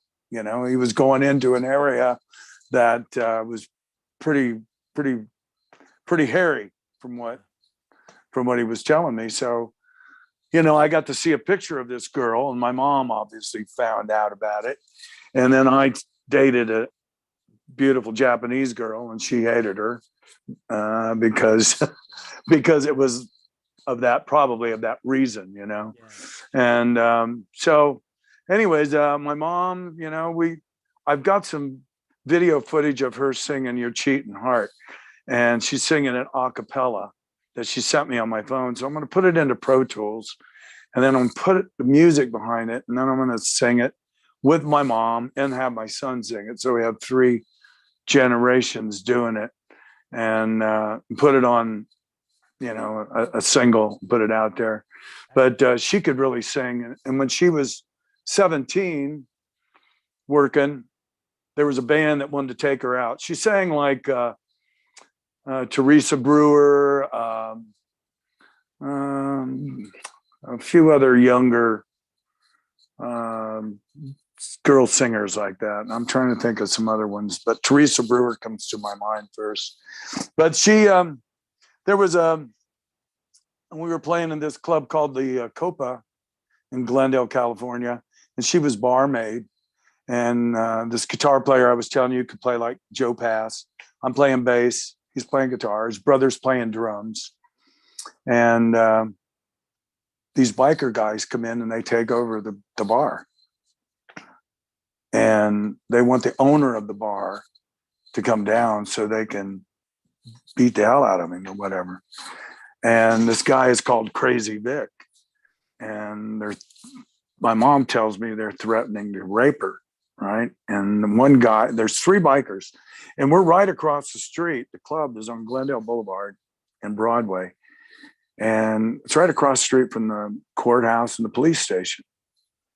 Nobody wants to mess with Crazy Vic. He just got out of jail. And there was a bar right around the corner called, I think, Toppers or Tuppers or something like that. And it was just a bar where they had pool. Well, he stabbed some guy with the pool stick. And so anyways, this guy, you know, ends up showing up at the Cobra. And there was a band called Shango. It did a song in the late 60s, maybe early 70s that did day after day, more people come to LA. Shh, you better be quiet. The whole place slipping away, you know, with the steel drum and the whole 9 yards. So they were the main band there at the Copa. And he also brought in Bobby Day, who did He Rocks in the Treetop all the day long. Huh? He brought in the Platters, the Coasters, what was left of them, you know, and we were the backup band. So that night we were just playing $10 a night, 5 days a week, 16 years old, you know, before the Ice House gig, and my mom's barmaid, and these guys come in and they take over the bar. Nobody can get in, nobody can get out. This buddy of mine's girlfriend's with him. They take her and set her on the bar and rape her. And another guitar player or another biker guy comes up to the stage, and the guitar player is on Valiums, and he can't take enough Valium because he's freaking out, and gives the guy the guitar, and the biker guy breaks the string, and he goes, okay, I'll put a new string on there. Right. And they were going to rape my mom. And she says, I don't think my son up there would understand this. And Crazy Vic had a thing about moms. Moms was a special thing. And so he told those guys, don't touch my mom. And it was a total nightmare that night from 9 to 2 in the morning, that those guys held everybody hostage. Nobody could get in, nobody could get out. Whoever was in that bar was stuck. And what a trip. I mean, I've got some crazy stories in my life, I tell you. You do, man. Honestly, the funny thing is, and I guess it's not that funny, but I felt like, you know, I got to see Paul Shortino from a distance, right? I mean, I think I told you, you know, I've been playing drums for a flock of seagulls for quite a while, but one of my favorite ribs too. Well, I mean, but you know, I love it, but I was a hard rock guy, man. Growing up, right. I grew up in Montana, where I wasn't able to see a lot of these bands live, right? So, right.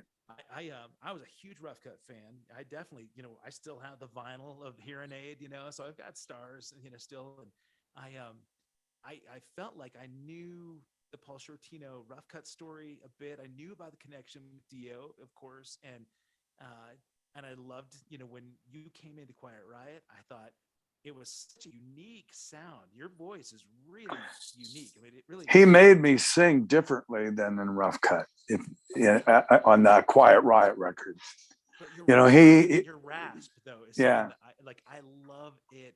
And then, you know, Spinal Tap, of course, right? I mean, yeah. I like some, you know, a lot of people know about some of those stories, but the stuff that you've been bringing up here is crazy. The Spinal Tap story is a funny story. We put an ad in paper. Rough Cutt with Jake was in the band. He hadn't gotten Ozzy yet. He's got an audition coming up.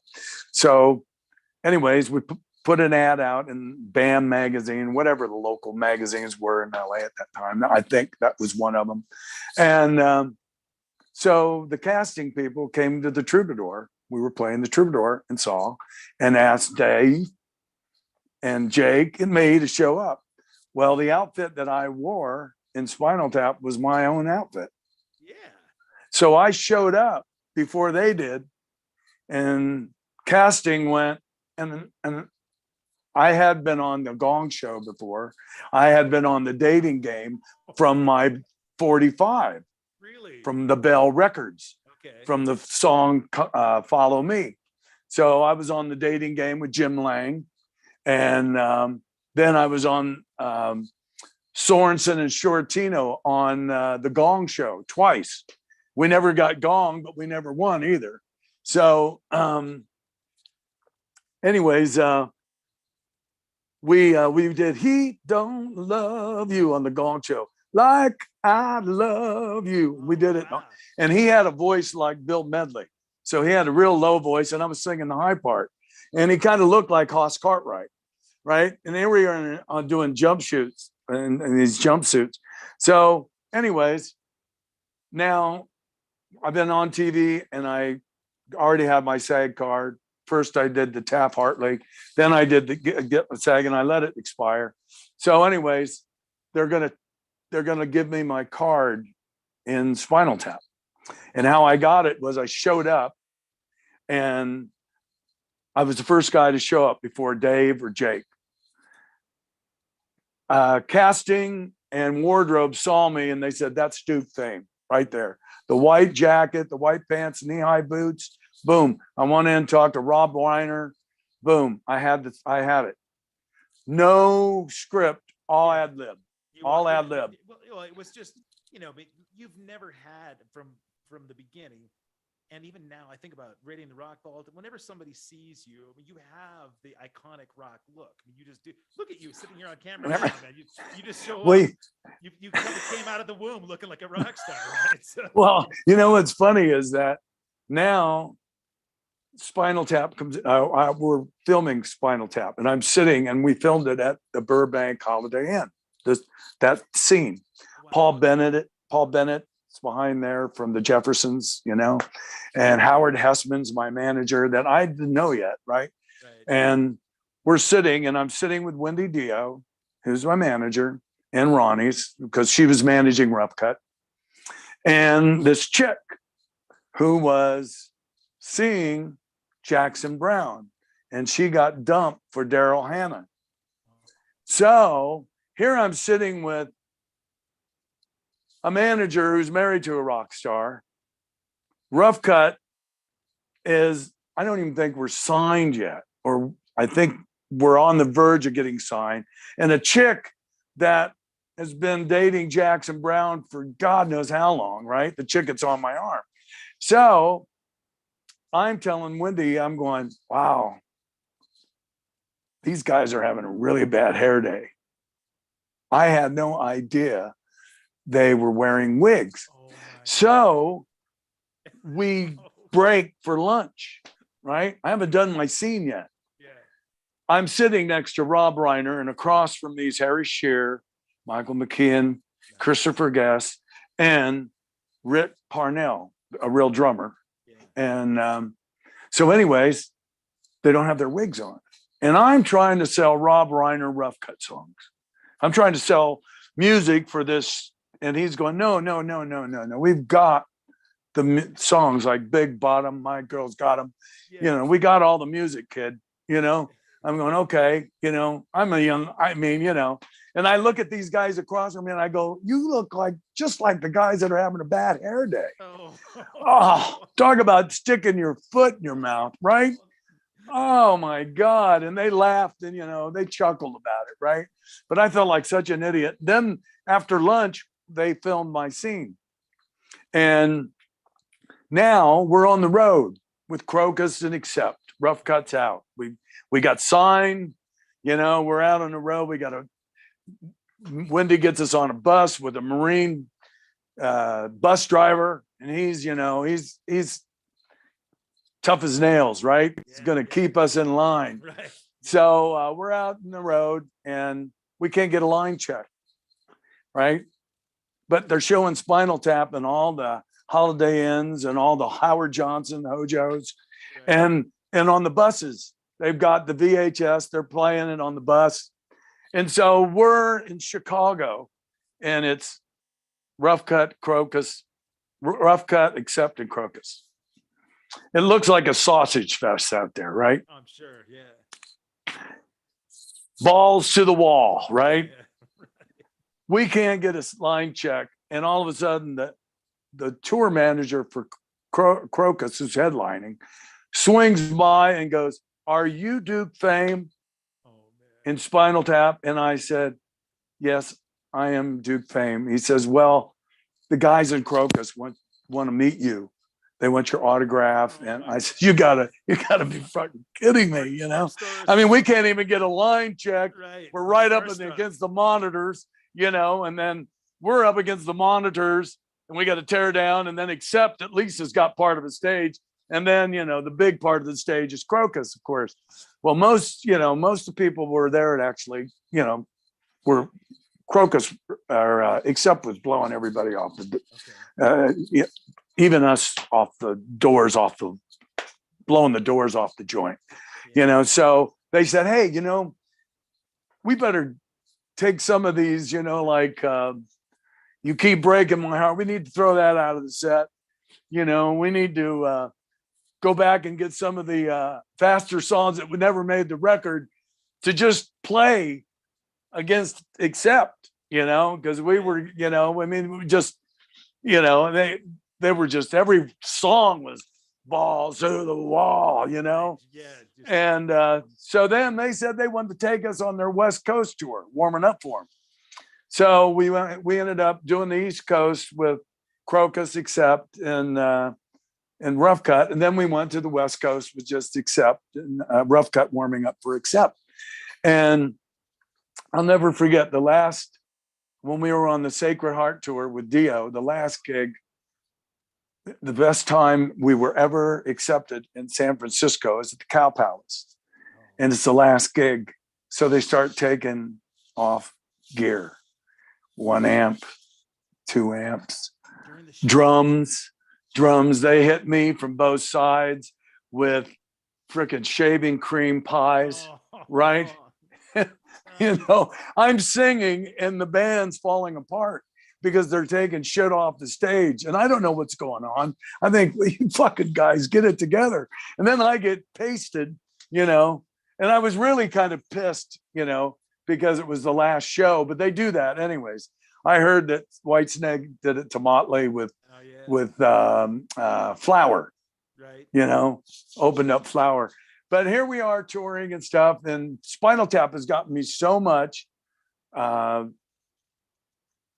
ran into I picked up the Dios in their own limo with the limo driver, right? I'm just helping them to get the luggage. Ronnie's on a flight with REO, and they get off the plane, and I'm loading luggage, waiting for their luggage. And one of the guys, I think it was Kevin or one of the guys, come up to me and go, "Aren't you Duke Fame?" And man. Yeah, man. Are you playing the Enormodome tonight? And I said, yeah, because I'm getting in the limo and they're getting in a shuttle bus, And they go, yeah, there's your limo, So I'm hoping to get in the second one. That Duke Fame is still alive, but his manager died. Because Howard Hesseman, he did pass, So that could be a good line for them to use funny in the movie. So I've got an agent trying to, get me in the second one. Yeah. And the second one's all about them hating each other. Right. That's it. Well, which is more realistic than ever. Yeah. Them having to go out on the road. They're all in separate buses, Man. So should be really interesting. But I will say this. It was really funny because when Ronnie and them asked me to move in, we were at this Chinese restaurant. I had recognized Wendy and went, wow, you were married to my friend Rick Gaxiola, who went over and was touring with this. I wish I could remember the band. But the chick singer was Lynn Carey. Oh, Mama Lion. Oh. The band was Mama Lion.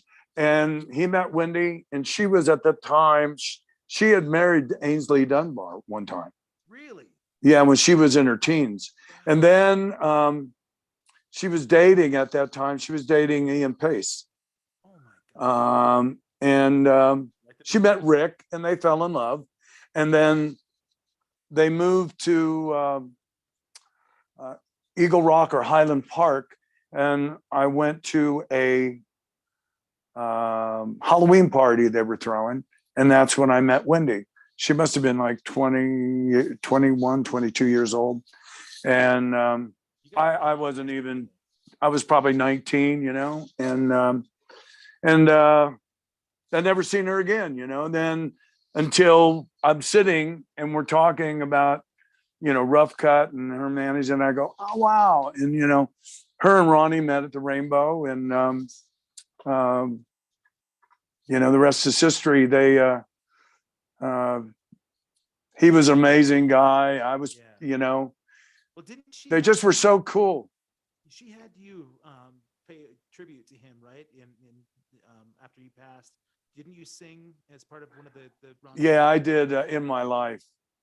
you know, and it was really hard to sing that. I kind of choked up. I think everybody, Angelo told me, he said, I cried when you sang that, you know, when you started choking up singing, I don't think I can do this. And, you know, I got to see all of that Holy Diver thing come together. And then, you know, they separated for a while, and you know, they went on their own lives, and she was remarried now to a guy named Omar, I guess Oni Logan's brother. But, you know, what's really cool about the whole thing is that she's kept Ronnie's legacy alive. Yeah. You know, with the book that's coming out is stuff that Ronnie shared a lot of stuff with me. Richie Blackmore was looking for a singer, and and Wendy mentioned to Ronnie, I used to make him, when I lived at the house, I used to make him hot tea and English muffins. And they had a dog, Nietzsche, that was a German Shepherd that somebody, they put it in kenneled it in, must have abused the dog. But if you got up too fast, she'd lay under the coffee table. If you got up too fast, she'd bite you in the ass. Oh, so man. I became the snack you man. I gave that dog so many cookies. You know, Glenn Hughes almost got bit in the hind end from the dog, you know, because they had a bathroom right off of the dining room.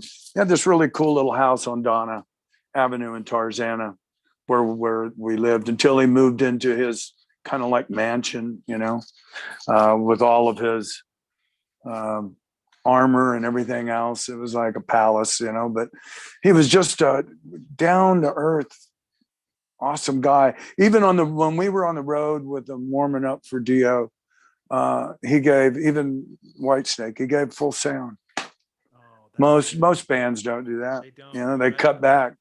Ronnie he wasn't insecure at all. I'm going to get out, going to go do my thing, man. He didn't need, you know, no, he was a very humble guy. He took a lot of time. One thing I did learn a lot from him was to take a lot of time with the people after the gig, sign, take pictures with them, you know, just be humble, you know. And I mean, that's the attitude of gratitude is what everybody should have in their lives, you know. I know. I just learned that recently. I've started following. I'm a minister here in Las Vegas. It's a trip. They got me to marry somebody in a balloon, and they told me it was only going to be 100 feet off the ground and tied. And when we went to the place at 5 a.m, I went, wait a minute. And then they shuttled us out to the desert. I go, and they're blowing these balloons up. Well, we went like 10,000 feet up in the air, right? And every time that guy hit the gas, my hair went up completely up into the thing. And it was singeing my hair. I told him, I says, hey, listen, give me heads up, you know? So I did a renewal and a marriage at 10,000 feet. And we watched the sun come up, and it was the most amazing thing. And I just played in La Paz, and that's 16,000 feet up. And they give you cocoa leaves, and this stuff, it looks like hash, but it's sweet. And it's compressed, and you put it in there with the cocoa leaves, and you can breathe. It's unbelievable. We played Santa Cruz, and the bass player for the Icons of Rock, right? We played Panama. We played, I always think of Meshmacan, but that's a weed out of of Minnesota. Played in Mexico a couple places, and then we played Panama and was on a cooking show where we were learning that every Monday they cook, everybody has chicken noodle soup with vegetables in it. Everybody, that's what everybody has. So we were on a cooking show, and then we were on like a View or one of those things, and you know, went over and took pictures with the girls on TV. So it was kind of a trip. So here in Santa Cruz, we get on, and I had been sick from the last gig. I got the flu, and I was on my 3rd Z-Pack. So that's 3 3 packs of prednisone, and antibiotics, and hadn't sang. So when we're doing the Santa Cruz show, I'm like dying, can't get my breath. I'm putting on a great performance. Only have to do 4 songs, right? Come on, Feel the Noise, The Wild and the Young. Then I do Dreaming Again acoustically, and then Mental Health. And so I'm struggling to get through the show. It's because I hadn't sang for 3 weeks. I'd been sick. So now we're going to a place where it's hard to breathe, and I'm singing like a bird. And I'm high as kite on these cocoa leaves, and I'm sure the woman had to use a rake in my room to get up all the cocoa leaves, because when the show was finished, I went back. We got done about 2 o'clock after meet and greets and stuff, and the show started at 8, and it's a 2-hour show. So we got back to the hotel for meet and greets, 2 a.m., had a 4 a.m. to get the lobby, to get on a plane, fly back to Santa Cruz.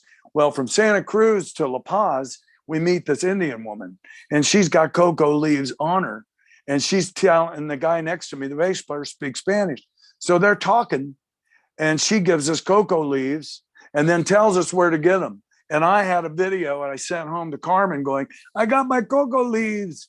And everybody was taking oxygen, and the cocoa leaves worked better than the oxygen. Oh, unbelievable. I need to know that. I'm at 8,000 feet where I live in Santa Fe now. And that's a challenge. I need to check out some leaves, man. Man, I'll tell you what, somebody brought them back. They're illegal to bring back, but somebody that I know brought some back. And I know some people down there. They also have a pill, a capsule that is cocoa. Okay. And they have a tea, cocoa tea. I brought some cocoa tea back. I have some people that I can get in touch with there, and I'll see if I can get you some. Are you in Vegas? Is that Yep. Right? Yep. I was going to say, there've been some people in the chat on YouTube that had some questions, and I was going to ask you, Skip Stone, great guy, man. He's a music historian too. And he was, when you were talking about Japan and the instruments that Carlos was playing, he said shamisen or koto or the Japanese instruments he was thinking of. But he said, had you heard the Lost Quiet Riot song, I Can't Hold On, that just got released? No. He had. That's with the singer with, isn't it with Jizzy Pearl? I don't think so. I thought it was a lost and old one, maybe with the brother, but it might be with Kevin. But now Carlos has got 2 songs, rough mixes of the one with him and Tommy Lee playing. Oh yeah, with the drum. Your changes, your time is going to come is called, and the other one is Big Changes. Big Changes. Da da da da da da da da. So with my voice on it, that were the first 2 songs with Stay With Me Tonight that didn't make the record, but Carlos has them. So we're actually have an attorney going after the rights of the QR. Okay.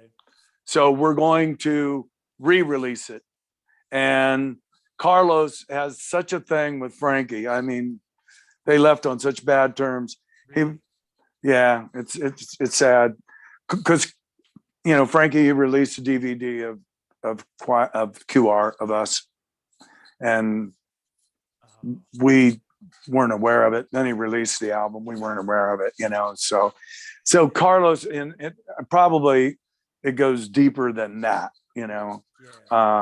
So, anyways, he's a humble, sweet guy, and I'm glad he's got those tracks, because I said what we could do is put those on as bonus tracks, and then we could actually, if you really are that mad at Frankie, you can could replace the multi-tracks, right, and replace the drums.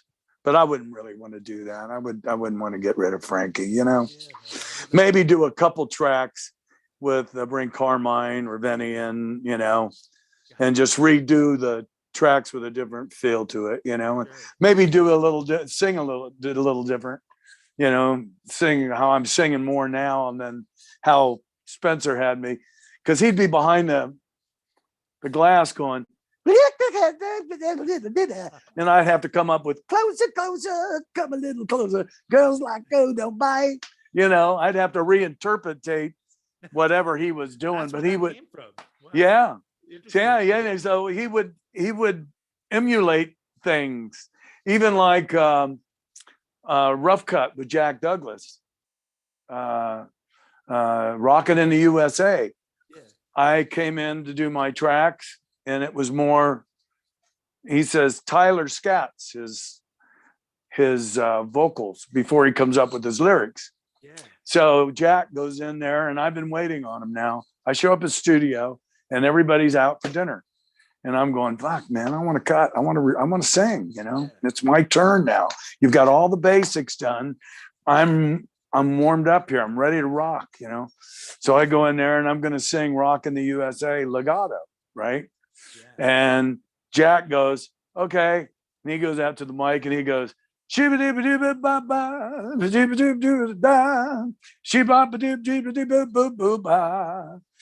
now go home and write lyrics to that. So everybody start your engines. It's time to get ready to roll. Everybody everywhere tonight, we're going to rock and roll.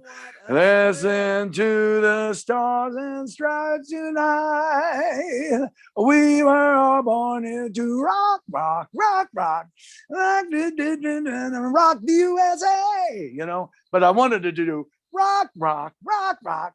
Come on and rock the USA, rock, rock, rock, rock, rock in the USA, you know. But that's how it came about, you know. And then trip. It's such a trip, man. First of all, your memory floors me. I can't believe how much detail you remember from all these stories. But the thing is, too, you know, I just had Jack Russell on the show the other day. We were talking about voice, and you mentioned Mickey Thomas earlier. With Flock, we do a bunch of shows with Mickey's Starship, you know, and I'm floored, man. At 73 that he's amazing.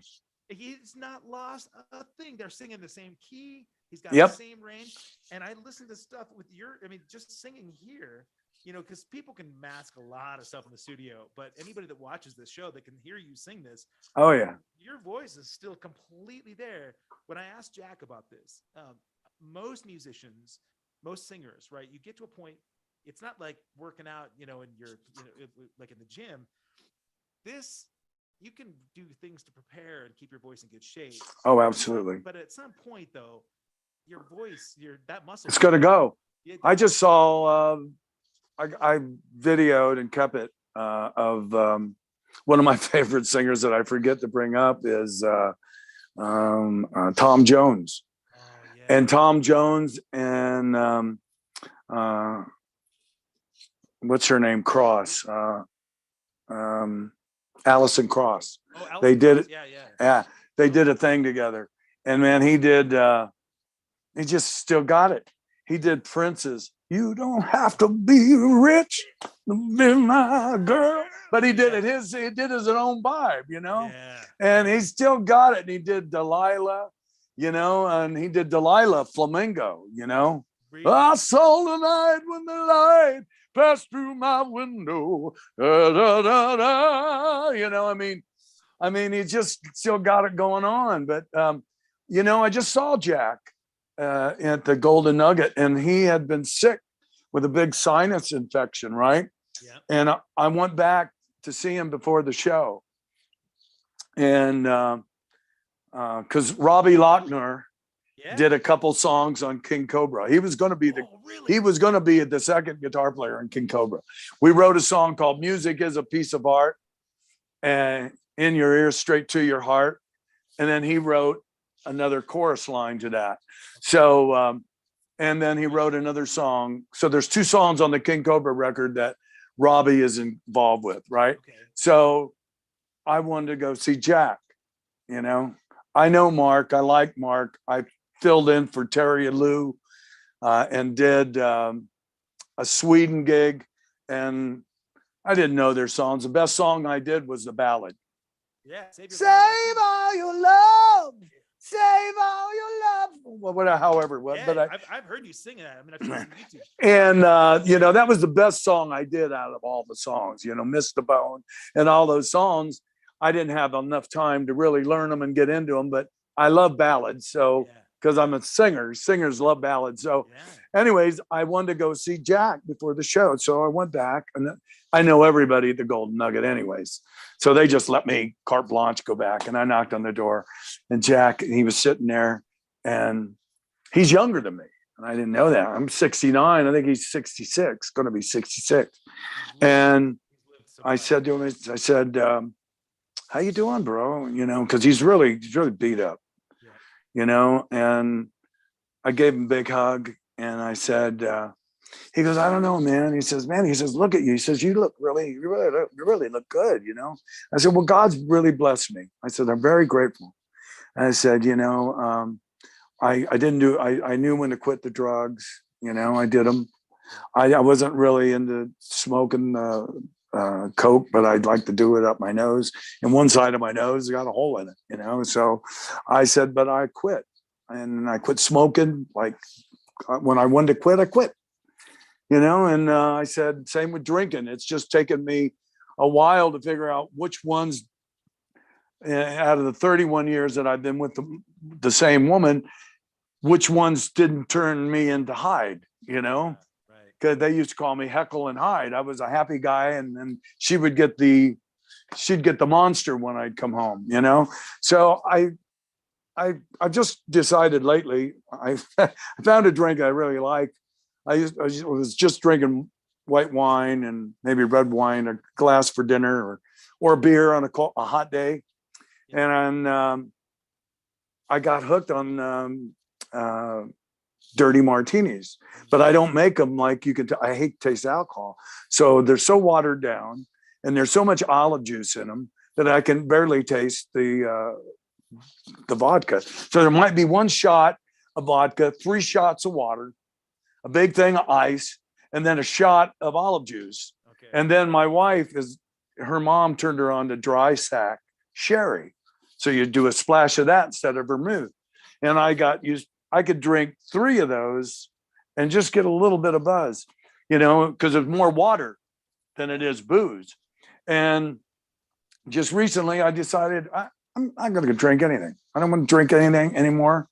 You know, my body's a temple. So I'm sitting, I'm talking to Jack, and I'm saying to him, he's going, you know, Paul, it's going to, you know, I've had this sinus thing. It's going to be a rough night for me. I gave him a big hug, and I says, no, it isn't. I says, brother, the angels are going to be around you tonight. And I'm saying a prayer right now for you that you are going to sing your ass off.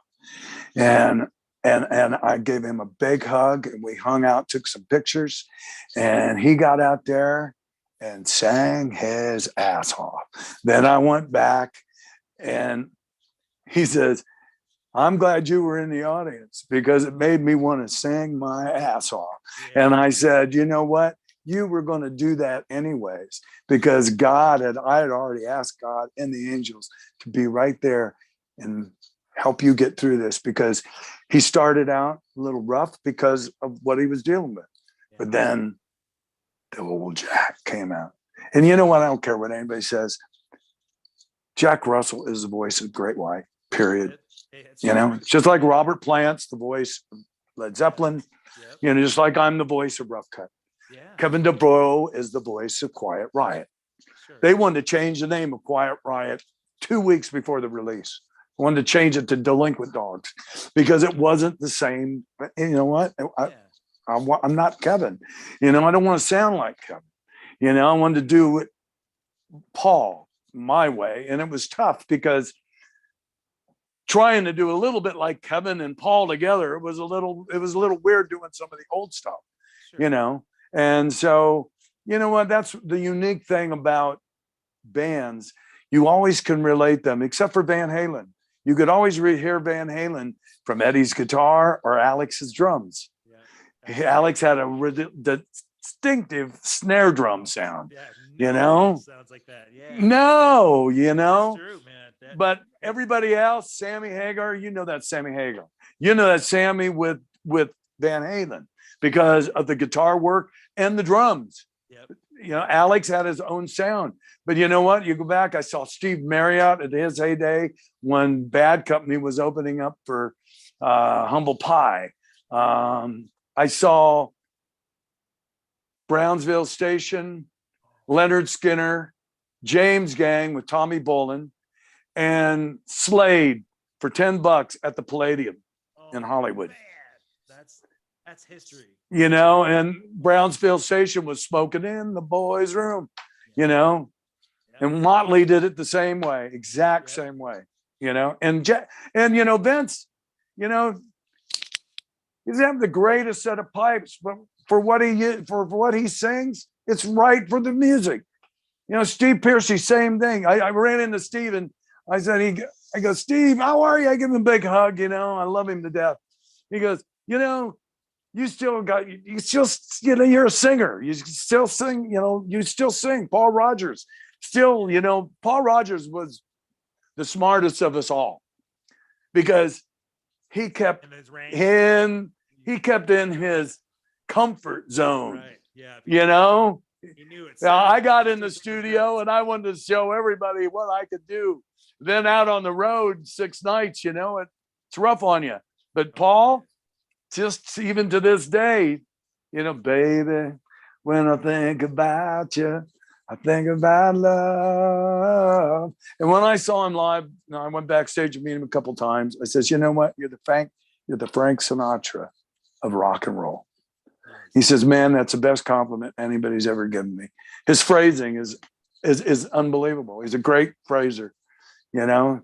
So, I mean, I have so many singers that I looked up to. I grew up in a time period, being now 69. I'm just, you know, 5 months away from being 70. I'm just going to turn it around. I'll be 7, you know, nice. Then I'll be 17. It's a state of mind, man. Yeah, it is. It is. Let me ask you something really quick. I was just thinking about it because I told you I had that conversation with Jack. We had just done the 80s cruise together a couple months before that. And just like you said, I mean, you know, he's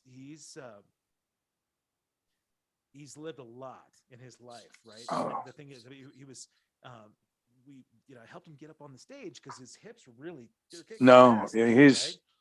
Yeah. But here's the thing: they put a stool up behind him, and the boat's rocking. Right, we're on the rock cruise, right? And he never went to the stool. It was like a foot behind him. Never used it.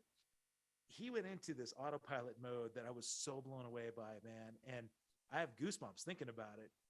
I talked to him when we were like disembarking and we were coming off the ship, and I was talking to his wife as well. And I said, man, I know this is going to sound corny, but your eyes tell me everything about you. I mean, you look in his eyes, that guy has more life in his eyes, pain, growth, like everything, right? And his body's broke down, but his spirit's still alive. It is, man. I've gained so much respect for him as a man, getting to know him on that cruise, and then through the conversations. I'm planning to show up in Colorado in a couple months. We were talking about getting together and having some. He said sushi's his thing, so we're gonna get some sushi, you know. But he's a beautiful human being. He really is. You know, and I've even hung out with Mark. I was working for an AV company for a while, and he came in, and we were doing cables, and we were setting up corporate shows. You know, before he would, you know, he was getting sober. Yeah. And he's a beautiful human being as well. I mean, he really is. But there's some, you know, I don't know what's going on between those two guys because I know them both, you know, and I don't want to say, if I don't have anything good to say about anybody, I won't say anything at all, you know, and that's the way I think everybody should be in on the planet. You know, it's like Sebastian Bach. It's so funny. He was going on about, people not getting vax. I couldn't get vax. My heart has got so much calcium built up around it that one of the side effects to the vaccine would enlarge the heart. So I would blow my heart up. And I'm allergic to flu shot. Every time I got the flu shot, I did rock vault for 6 weeks with walking pneumonia. I got down to 160 pounds. I was white as a ghost, but I could sing. I couldn't believe it. Everybody couldn't believe I couldn't sing. My lungs were full of mucus. I mean, it was unbelievable. And what I went through, and they couldn't, nobody, I didn't have a sub, so I had to do it. And so I just found out lately that the doctor said, you're allergic to the flu shot. And I said, every time I've had it, and I've had it twice, I've gotten deadly sick. So Sebastian says this thing. I did this interview with Blabbermouth or whatever. I don't remember if it was Blabbermouth or the other one. But I had said, I'm allergic to the flu shot, and I'm not against anybody to taking the vax, and I'm not for anybody against not taking the vax. Unfortunately, I can't take the vaccine because I just found out that there's all this calcium built up around my heart instead of in the veins, which is better than if it was in the veins, of course. And my family has a heart history of heart attacks and stuff. And so my brother died at 48, and he was a sheriff on his way to the gym. So he looked healthy as a two-peckered goat. But,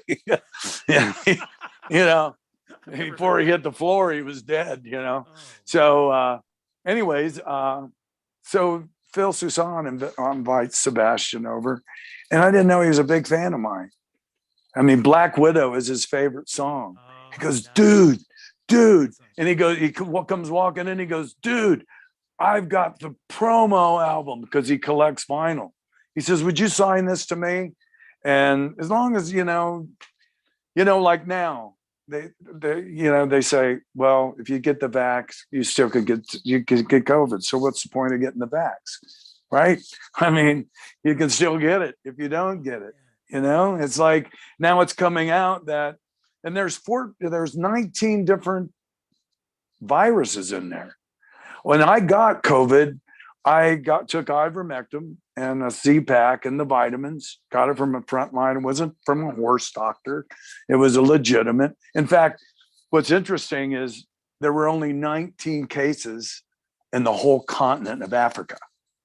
And they said that Black people and Latino people were more prone to dying of COVID than Caucasian people.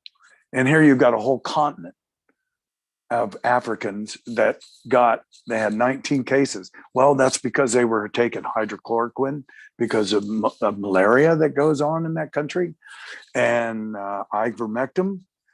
They were taking those things because on an ongoing basis, because of of where they lived. So to me, it's like it was a man-made thing that to see. In fact, somebody had sent me a YouTube thing, and it was going to get cut off of this English guy, and I can't remember his name, but it was all had to do with the 5G.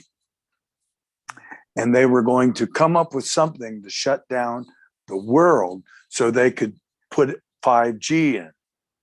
So 5G, they can listen more to what you're doing. We were driving down Las Vegas when the whole city was shut down. They're tearing up the street, putting 5G in. It's not completely workable yet. And then when people have told me that some of the stuff in the vaccine has metal in it, and some of it has AIDS in it.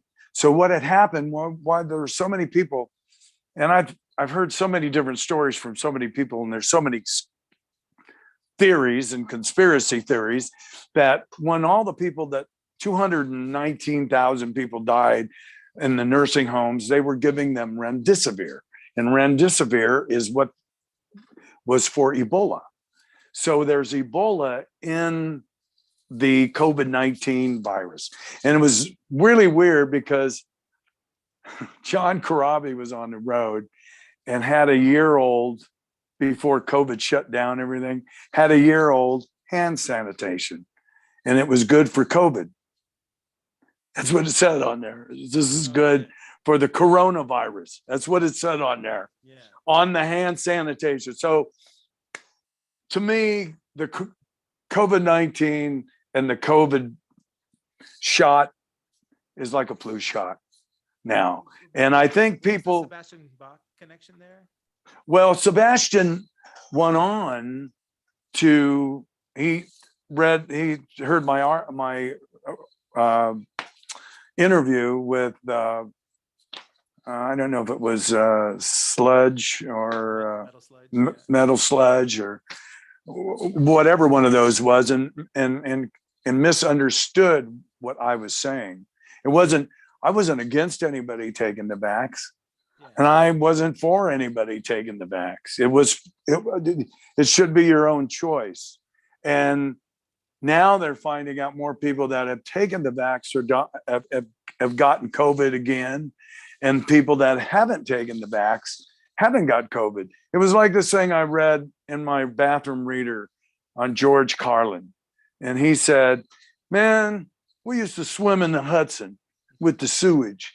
And I'll tell you what, we didn't need get no polio vaccine because our bodies were immune to everything, and it's like when you closed, what they did was close people up, it shut down your immune system. When you go outside, I mean, if you think about it, massage parlors were open, casinos were open, churches were closed outside, parks were closed, gyms were closed, all the things that make you healthy, they closed down and put it, literally, put people in jail. And so to me, it was to see if they could close everything down, and they succeeded. And they'll do it again. That was just a trial run. And the guy that sent me the thing on the 5G thing said that they're going to do it as a trial thing. And like you see now, you hear now, there's a spike in COVID, or they're going to the Omicron, and then you got the monkeypox, crying out loud, my flu for 3 weeks was worse than COVID. All I had was a fever and a headache, body ache.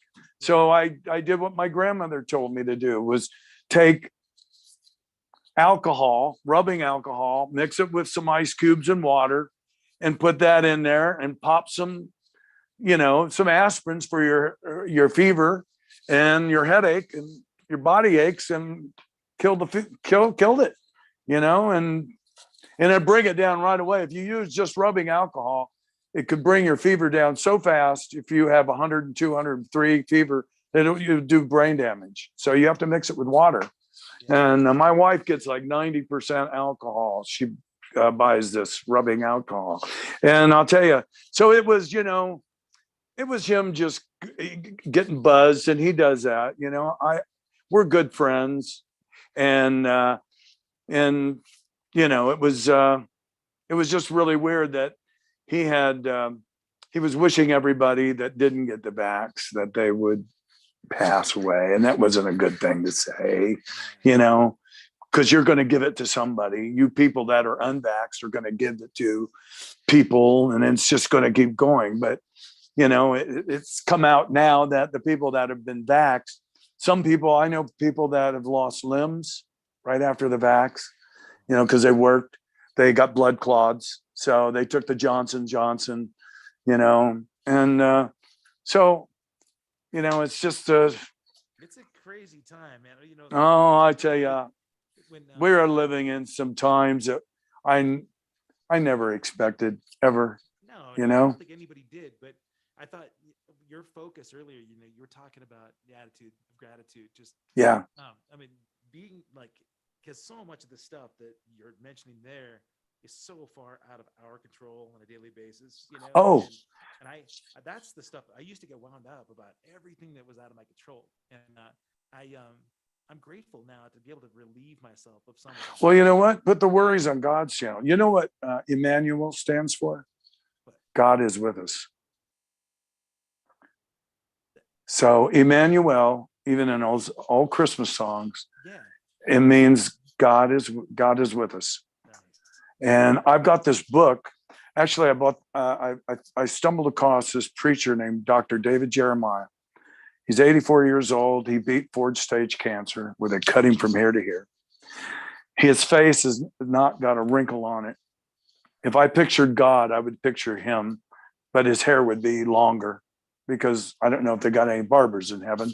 But he's more of a scholar than a preacher. And he spent years writing. He's got all kinds of books out. Like he's got a book out right now that I read was Where Do We Go From Here? And it's cancel culture. It's socialism. It's all the things that we're going through right now. And I read that book. And then he also had 66 books of the Bible, living the 66 books, understanding them. Well, Genesis is 2 pages. Every book of the Bible, even in the New Testament, are 2 pages. He sums up all of Genesis in 2 pages and then gives you a prayer for the day. And then another person turned me on to Everyday booklet that you're talking with God. I am with you. Let me take your worries away. That's what I'm here for. And I'll tell you what, my life has changed so much. And there are a million people, there's millions of Chinese that are in hiding places that are studying the Bible right now. There are people in Iran, Pakistan. If Christianity is spreading so fast that I truly believe that we could be in the beginning of tribulations. And that's a 7 years. And here we've had Joe Biden in office for 2 years? And the country's falling apart. He doesn't even know. I have an uncle that just passed, Carmen, my wife's uncle, was a jet pilot and one of the first guys to land on a aircraft carrier during Vietnam, and then retired as a Delta pilot. Passed away after 2008, the collapse of the housing and everything, lost millions of dollars. And he died of dementia and Alzheimer. And Joe Biden, our president, he's got some of the same stuff going on. He's not there. He has to read everything. Somebody's running the country. I don't know. And, I don't know who it is. And you know what? I don't care if it's left or right. You know what? There's a handful of people that are running the world, unfortunately. And I read about this years ago, and now I'm seeing it happen. And the whole world, I never thought I would see the whole world shut down like they did. And police officers, the border's wide open. Those people aren't being checked. They're being shipped off. Millions of people that are from all over the world are coming through. We're worried about the Ukraine. I mean, come on, that's something the Europeans should be worried about, not us. They're funneling money. We're giving them billions and billions of dollars, and it's just coming right back. They're funneling money right back to it. I mean, I'm not dumb. I mean, I've studied history, They're more worried about the Ukraine border than they're worried about our own borders. I mean, it's just insanity. We're giving billions of dollars to people in the Ukraine, but we're not helping the people that have lost their livelihoods during COVID. People with bars, restaurants, gyms. I mean, people that, teach martial arts. They've lost their livelihood. People have lost their homes and businesses. And here we're giving money to people that, that there was nothing going on there. There was no war going on during Donald Trump's, when he was in office. I think they were all afraid of him. You know what? And that's fine with me. And it's fine with me to have a businessman instead of a politician running the biggest business in the world. America's got the biggest economy on the planet, and he's a good businessman. More people made money when he was in office. He didn't make any money. He lost money. He didn't take any money for being president. And they've said recently that man, because the news media are all in it, they're all in it together. They all went after him. And Oprah, I think in 76, said, Donald, when he was a Democrat, when are you going to run for president? So he changed parties because it seemed like the Republican Party seemed to be more for the people than the Democratic Party. You're locked into corporations now. They're all corporate. It's totally switched horses of a different color. But you know what? Politics, those things you can't talk about because we used to be able to. You could talk and have a nice debate with someone, but if you don't agree with someone, they hate you or they shut you down on social media. And so you know what? I have no politics. I'm an independent. You know what? I hate both parties. I think they're both in it for dough, and they're screwing every one of us. And Americans need to take back. They work for us. They've lost that. We're a republic. We're not a democracy.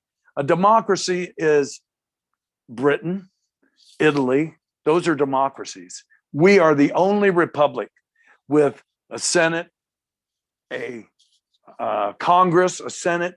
The Congress makes the laws. There was one guy in the founding fathers that wanted to put term limits on the Congress, and the rest of them said no because they actually didn't. They wrote up the Constitution to go home, to serve their time for their country. And now I've done enough. I want to go back to my farm, my life. I don't want to make, politics a career. And people have done that. Congress makes the laws. They give themselves raises. Senate passes the laws. And then the president can veto. And there's no other country that has that. The Pope is cardinals and the Pope. They said the Emperor Constantine set up the Catholic Church just like the Roman Empire. The Senate and the Caesar, the Pope and the cardinals. So I mean, it's all crooked. Even there, the Vatican's crooked. So the whole world right now, to me, seems like the devil's running rampant. Transgenderism. Man's trying to be God. You know what? There's only one God. We can't see him. We have to believe that there's a higher power that created all of this, and that's my feelings. I believe that there's a higher power. And every time I give that higher power my problems, they seem, I get blessed. Something comes my way, it's just, I wish Raiding the Rock Vault all the best. I walked away from it. And you know what? Something else came. I had no intentions going back to it. To me, it's a gratified tribute band. We couldn't do our own songs. We were doing some of the classic great songs with rock stars. So it was a glorified, tribute band, really, with rock stars in it, that people actually came to see the rock stars, hoping to see them do some of their songs. Right. A few guys in the lineup were in, Doug Aldridge was in Whitesnake. Right. Howard Leese was in Heart. And so Alone was in there. And, so I mean, but mainly it was, just a glorified tribute band. And now, where it's gone and where that's at, it went from being in a beautiful place, Elvis's stage at the International Hotel, which I ended up getting that show in there, hooking them up with the guy that booked entertainment, which was Rich. And then I had other meetings, but they went in there because there was an opening. And so the show went in. I introduced John Payne and Harry Cowell to Rick White. Rick White was the entertainment director there. But there was a meeting set up at Tropicana too that I had set up, but they didn't. They wanted to go and to be on Elvis's stage. Wow, how cool is that, right?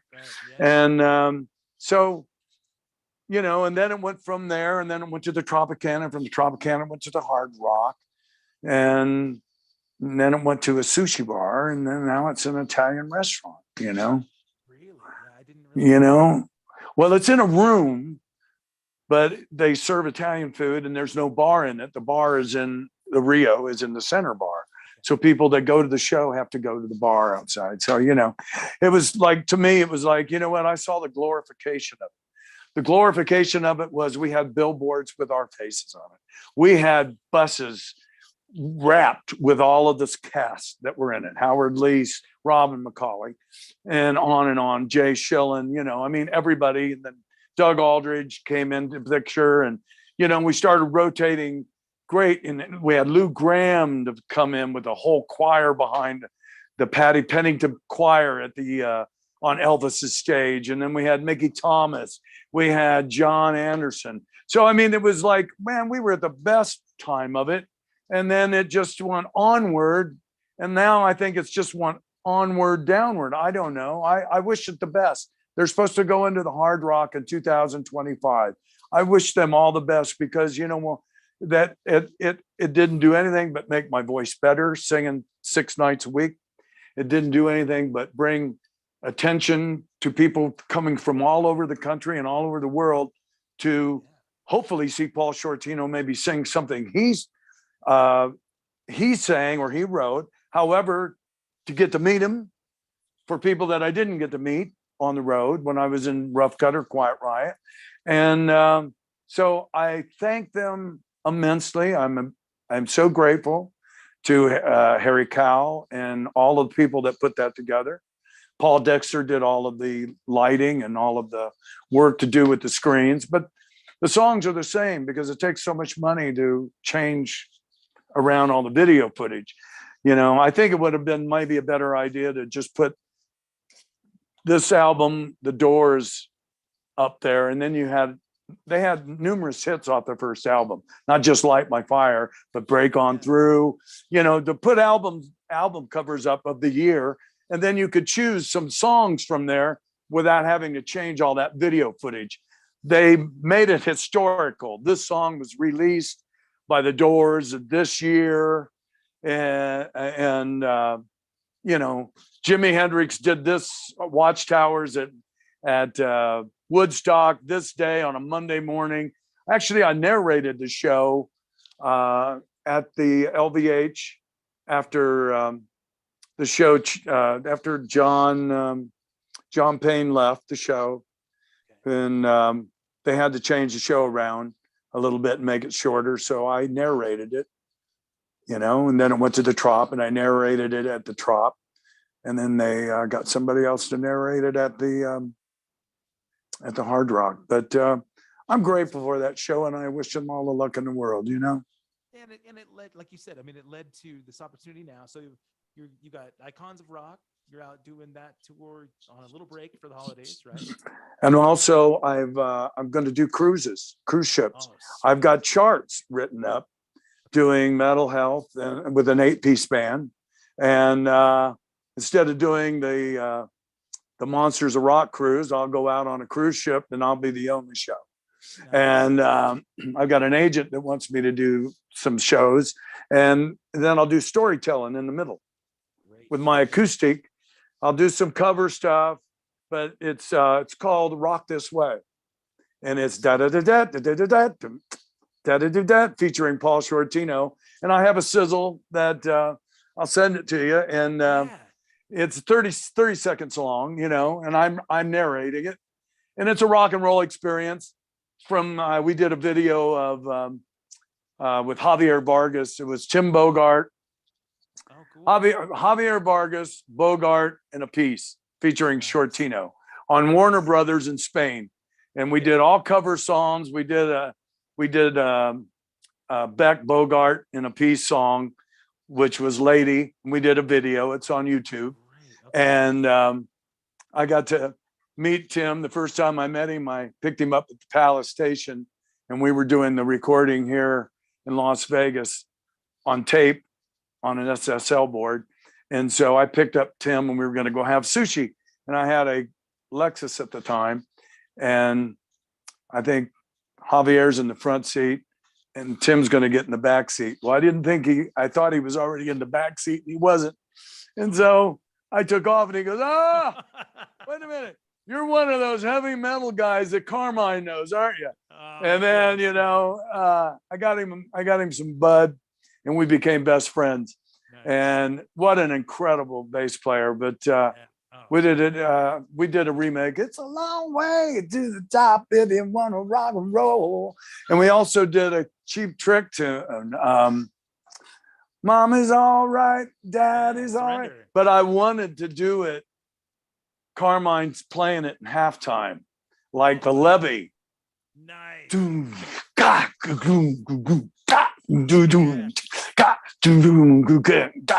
Mom is all right, Dad is all right. Yeah. Just a little bird, surrender. Oh, it was so bad, man. Yeah. We started doing it. Tim was laying into it, and the guitar player went, I have all of these keyboard parts for this, and we ended up having to do it just like Cheap Trick. But I think it would have been so bad, like the levee groove. That's a great. I can totally hear that. Yeah, I know you're a drummer. Yeah, man. I like Skip here in the chat. He was asking about Rough Riot. Man, what's going on with that? Are you oh well, you know, that was that was taking a couple guys from Rough Cutt, man, and Chris Hager. Yeah, the Count and Dave. Yeah, Rockin' Dave. Yeah, Rockin' Dave, Yeah. and the Count, and Sean McNabb and Carlos, and it was my idea. I got everybody together and I says, hey, listen, I've been in Quiet Riot. Sean's been in Quiet Riot. Carlos, one of the founding fathers of Quiet Riot. And then Rough Cutt, Dave, and the Count, right? Yeah. So I figured, all right, let's put this together and call it Rough Riot, right? Just to work, right? Yeah. And then I had a guy up here that wanted to record, but Chris was like one of these guys who goes, yeah, I'll think about that. Okay, cool. Yeah. So we do a rehearsal. Chris had his pedal board, and Carlos would just plug into his Marshall head, right? And his Gibson guitar, no effects. Oh, one effect pedal. Yeah. Great sound. Yep. Sean, same thing. Yeah. You know, get his bass sound. Chris, and he'd have all this problem with his pedals and then Sean would go, hey, Chris, could you try to get rid of that buzz that's going on in between songs, right? And he'd be over there all fidgeting. You know, this is a rehearsal. We got I got to fly to Los Angeles, and we go to Mates to rehearse or drive there, and you know, we get 1 or 2 rehearsals in before we do a gig. So everybody's got to know their shit, right? And we're mixing up songs. You know, the Rough Cutt stuff down. Yeah. The Quiet Riot stuff, man, ain't getting just the right feel. So so Sean's all over his ass, you know. Man, you got to, I've seen Sean get on people. Oh yeah, and he does this, you know, bring it down thing, you know, with the hand. So, right. So Dave's got one of the old lugwood pedals, right? And it keeps moving. His drums keep moving, right? He doesn't have something in front of it, right? So we can't get through a fucking song with oh, wait a minute, man, let me fix my pedal. I gotta fix my pedal, right? And now we're doing gigs. Oh, we're doing gigs. You know, we get through a rehearsal, right? We do, and it sounds really good. And we do a gig at the Whiskey, and it sounded really good. We got through the show, right? First show we get through it really good. And Sean gets to everybody, starts posting pictures, and he goes, wait a minute. You guys got to run those pictures by me. I don't want to mess up my brand because I'm in the acting. And, you know, I want to make sure the picture's cool, you know. And I got Chris Hager's all over social media, and he's posting everything, right? So I get a phone call from Chris and Dave. You know, it's a conference call. They call me and go, Chris goes, man, Sean's ruining my career. I go, what do you mean? He says, you know, we got to run everything by him. You know, fans are posting pictures of us, you know, and you know, everything's got to be run by him about the photos. And man, I mean, it's gonna, it's gonna ruin my career. He says, my career. And then I hear in the background, man, and he's telling me how to play. Man, Sean's got to go. Sean has to go. And I said, well, I'm in the middle here. And I came up with this idea. I go, Dave, you haven't been playing in a long time. And Chris, you sold your computer business, start playing again with Steve Piercy. And Sean and Carlos, they've been playing and I've been playing, doing all kinds of projects. I said, I think, and my what I did was I did an LLC, made everybody a partner. Okay. So Dave and Chris, they go and do a Rough Cutt LLC. Wait, so the LLC, the partnership that you were talking, that was Rough so an LLC is just it's a contractor. Exactly. Yeah. So we all own a piece of it. Yeah. Right. So see how I came up with Rough Cutt. I should have did my own trademark on that, and Rough Riot. I should have did it because I came up with that too. So Chris's brother's an attorney, so they string me, Carlos, and Sean along because we're going to continue Rough Riot. They string us along because we did a gig with Greg.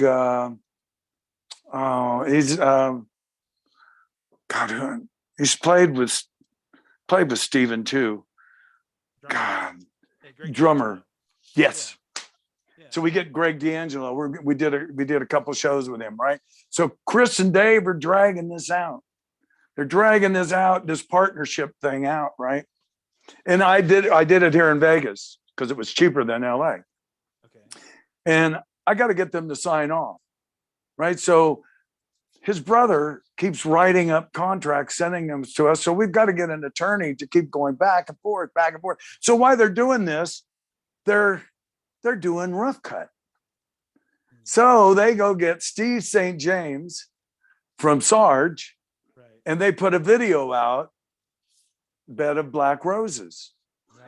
So I get a call from Matt in a mirror, and they're going, dude, you are the voice of Rough Cutt, and there's 3 of us, and we have recorded all these songs in 2017 that they wanted to, Matt had a label to release it on, DDR Music Group. And so they put out a video of one song and we put out a whole record. So we did the same song, but different. But we put it out as Rough Cutt 3, Paul, Matt, and Amir with the thing on it. So that was the end of all of the crap because they wanted to go on as Rough Cutt, and they actually did some gigs, and Matt, we actually were going to do another record of Rough Cutt, and that was the first Rough Cutt 3 ever that was on DDR Music. And so they put a video out, but they never did anything else. They did a great video out, but they had one of the guys in the band, I think it was a bass player that had his own business and was funding everything. So, but it was kind of crazy, I'm getting all these calls, and it's like, I just could do my own thing. I could go out and do some of the Northrop stuff. So I went to Japan. They called me over to they got a hold of my wife to do a question and answer thing with a band. So I was doing The Kid Is Back in Town from Back on Track album. I was doing Stay With Me Tonight. I was doing King Cobra songs, Rough Cutt songs, like Take Her. And I was doing like Rock This House by King Cobra.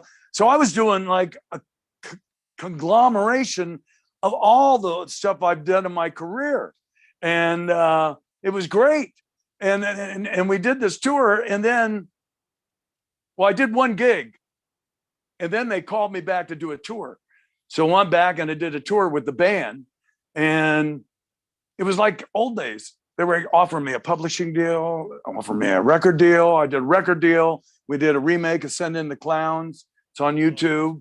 I saw it. That's amazing. With Carrot Top in it. And then COVID hit. So the Wendy Dio was trying to get me on Universal Records here in the States, and it didn't happen. But I could talk for hours, you know. I mean, I have so many stories of road stories. I should write a book, but you should, you know, or you can come back and do part 2 with me. I would love to. I would love to come back anytime. You know what, man? I'm there. Like we play Vegas a lot, right? And so we've been doing like package tours. But I'm there. We're doing, you know, House of Blues over at Mandalay Bay. I think. Well, let me know when you come. I'd love to come and hang out, man. Do it, man. Absolutely. I would love to. I'm a big fan of, you know, Flock of Seagulls. You know, you guys had some good shit. You know, I mean, hey, there's some good tunes. Like, yeah, it was all about songs, man. You know, really, that's what hurt Rough Cutt. We had Neil Kernan to do the second Rough Cutt album, and he had just finished Lock and Key by Dokken that won platinum,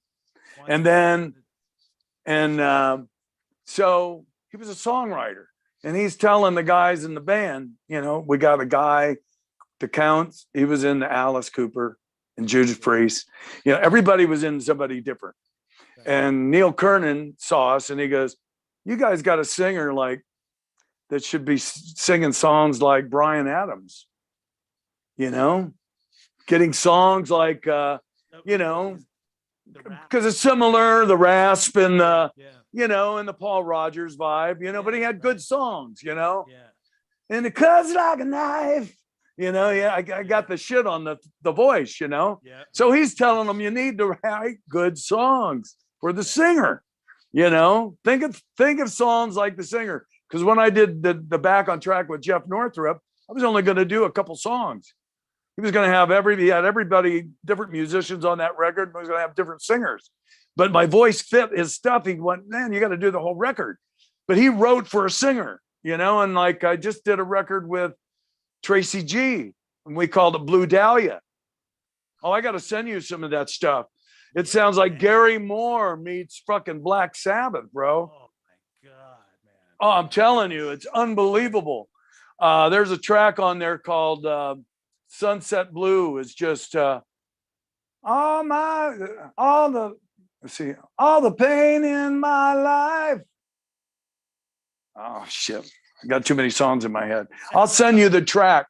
There's some really. I'll send you the album. Really, was what I'll do. Please. You know, I'll send you the album. We called it Blue Dahlia. You know, because it was kind of bluesy. And there's a song on there that a friend of mine wrote the lyrics to Stevie Ray Vaughan's death. And it's called Alpine Village. And Tracy had some music tuned down to a B guitar. Wow. And it's a shuffle, you know. And I rolled with my brother, my buddy's lyrics that explain him getting on the plane, the crash, everything. It's amazing. And I thought for sure somebody would come along and go, wow, somebody wrote a song about Stevie Ray. It's about Stevie Ray, about him jamming with Clapton and Buddy Guy. That's some of the lyrics in the song. And when Clapton and Buddy Guy got it on with Vaughn, that was the night they got it on, you know, and it's some really cool lyrics that I went to school with this guy. It's first guy I met when I moved to California, and we got a band together, and he writes songs and stuff, but he sent me something and I went, hey, I have something that this would fit. And then I read the lyrics to Tracy, and Tracy went, wow, I think I got some music already for this. But this Sunset Blue is Gary Moore, man. It's so off the hook. It's Gary Moore meets Since I've Been Loving You. Yeah, that's Zeppelin. So good. Yes. Together. And we wrote this song, and the drummer we wrote this song with drums track, and then the drummer put the drums on, and there's a part of the solo where it's it sounds like we were together when we tracked it, and he goes and then I have to sing this whole section, and then it does another dun dun, and I have to come up with lyrics and a melody for this whole thing. Oh God, I wish I could remember the lyrics right now because I could sing it to you. The lyric, it's I'm gonna send you the album, and then send you the CD. It's really you got all sorts of deliverables. You got to send me the sizzle reel. I'll send you a bunch of stuff. All right. That is MP3 stuff. Okay. That I'll get it to you right away, and then I'll send you the CD itself, the Blue Dahlia thing. I'll send you the CD of the Bad Boys because they put I found a track that never was released in a DAT that was in my garage in my DAT player for 30 years. Wow.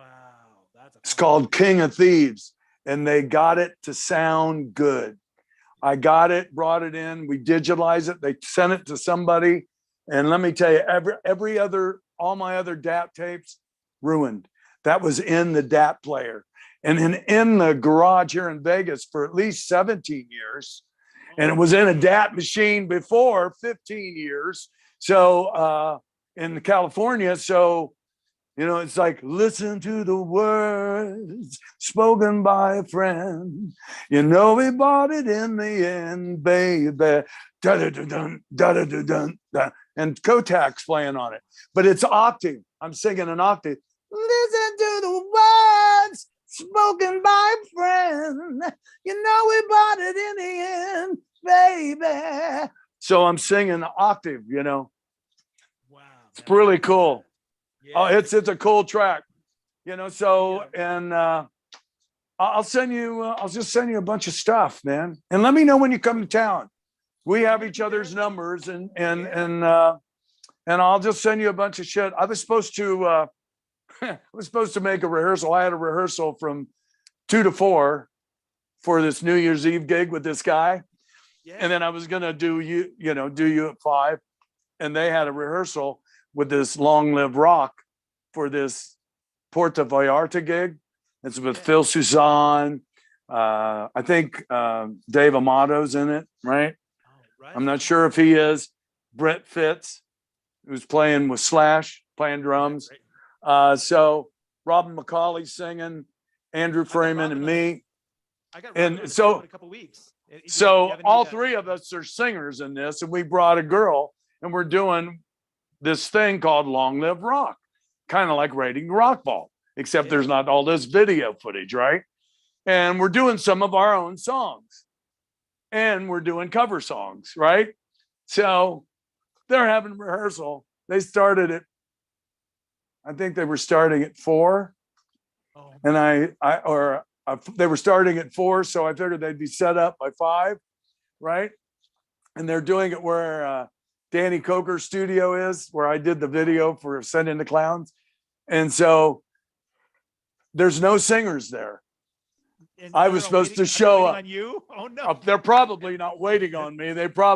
He said he needed it more for the band. We have one more rehearsal without Robin on the 8th, and the gig's on the 9th. So we fly into Puerto Vallarta, do the gig, then fly out the next day, rehearse the day before. So he said, I told him, I says, I have this stuff already set up, because they kept emailing me. 29th, we can't do. So I said, I had made a rehearsal with the guitar player from a New Year's Eve gig and you, right? And then I go over to his Christmas party, and they're telling me, no, man, I said, it's the 28th is the rehearsal, not the 29th. He says, no, it's back on the 29th. And I said, well, you know what? I'll try to make it. I don't know what to tell you. I'll try to make it. But we got so carried away. I mean, I think they're done. Yeah, I don't even know. just tell We've been them. talking for hours, I think. I know, man. You can just tell them. But I had a good, long, fun conversation with my buddy Kevin, and yeah, this is like there's a friend of mine in the chat. He's like, this one's epic, dude. I swear, Paul. Oh, Jay. I have never met anyone like you. Oh, God you're bless you, something my else, friend. man. I Well, tell you, I'll never listen, forget man. the time that they left me, and we were in upstate New York, and with Rough Cutt, and we're on a bus, and it's snowing so hard it looks like that Crash Bandicoot with the little bear, and he's going through the snow, and that the snow's coming down so fast it's covering his tracks. I decide to get off the bus. Everybody gets off the bus, and they're putting gas in their diesel in the bus. I get off the bus. I look in the men's head, and it's disgusting. And I said, "There's no way I'm going to take a dump in there." Now all I got on is a tank top. I've got sweats and old man slippers. The ones that you just slip on with no heel. Yeah. So and they're leather. So I open the women's head, and it's clean. I got an Inquirer, and I have to read and take a dump. It's just all the years that I've been doing it. That's just I got to relax. Right. Yeah. Whatever. All my reading material is on the throne. I'll tell you right now. Bible books, everything.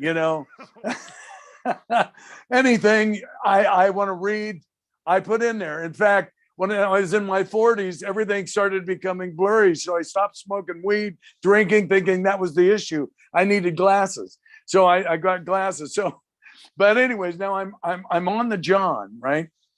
And I'm reading the Inquirer.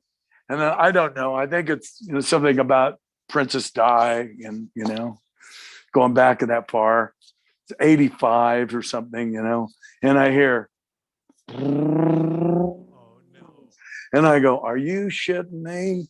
Excuse me. Didn't mean, are you crapping me, man? I threw down that Inquirer. I didn't even wipe. I took off running. And it's not cold out because it's snowing so hard, right? And nobody speaks English where we're at. We're in the top of where it's all French, Canadian, Jacutami and all of this stuff. And I'm like running with these old man slippers on, right? I mean, yeah, like kind of going forward, like I'm on skis. Because if I were really trying to run, they'd fall off. So thank God, about a mile and a half, they decide to stop to get something to eat. I come in and I'm drenched from the snow melting, in my hair. And I walk in and I'm drenched. And I says, "Hey, the next time," because my passport, my wallet is in my bunk, everything. I had nothing but the Inquirer I left at the toilet. All I had was the slippers, sweats, and a tank top. I didn't even have a t-shirt on, right? Because it wasn't really cold out. For some reason, it was just because it was snowing. They say when it snows really hard like that, it's not really cold. And it didn't feel really cold. So I went out and and I couldn't believe if they wouldn't have stopped, I don't know what would have happened. I would have ended up in that restaurant, and probably going to go out to jail. But yeah, I had some interesting times. They flew me in once to Quebec. And all my paperwork was where the bus was supposed to go in. So they flew me in to do interviews. And I get on a plane and all the instruments aren't working. And we're in an electrical storm. And they're weighing everyone. The guy could turn around and go, "Okay, folks, we're going to have a rough time here." And he gets on and it sounds like a McDonald's order. "We're in electrical storm. And we're going to have a little bit of a rough time." I look out the window and you can see the treetops. You see lightning, and I'm going, "Oh my God," And I said, "Didn't you hear about the Big Bopper?" Right.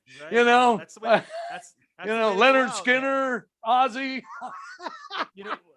So that brings up a good point. The way that I love to wrap these up, and I did ask Jack about this too, Jack Russell. Every interview, I try to talk to people about legacy. So you talk about, the Big Bopper, all these guys going down the plane. If you're looking back on your life, you've got Paul Jr. that I'm having a conversation with Paul Jr. 20 years from now. And Dad is still out doing the cruise tours on his own. But what would you like to be remembered for? What is the legacy that you'd want people to remember Paul Shortino for? That he had an attitude of gratitude, and that he loved singing and just loved people, pretty much. I love people, and it's hard to get me out of a place. And what I've found out, I've been doing like a lot of the interviews and stuff for the icons, you know, down there, because I just magnetically embrace, you know, and I'm just grateful for every day of my life. And that's what I would want it to be known, that Paul Shortino was a grateful, humble, you know, got to be humble.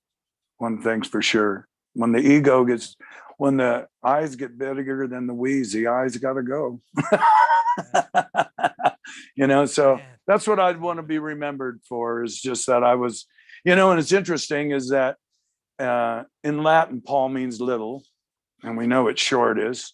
Tino, I think in Italian's tiny. And that was my nickname when I was a kid. And I probably should have used it as a stage name, Tino. But Paul in Hebrew means humble. So I'm a humble, little, short, tiny guy. Man, that's the greatest soundbite ever. Paul Shortino, man, I am so grateful for your time, buddy. I really am. Well, the feeling's mutual. I bounced all over the place. So the next time, part 2, I got some really good stuff. We can just kind of focus in on just some things. Here's what I want to do. Part 2, I'll be in Vegas, man. Let's do it in person. Let's go. Okay, absolutely. Your favorite haunt in Vegas or whatever, man. Oh, you can come to the house, man. I would come to the house in the studio. We'll just do it. I'm in the studio now, but I'm facing the board so I could get better lighting for you. Like right behind me right there is all the people that have been arrested.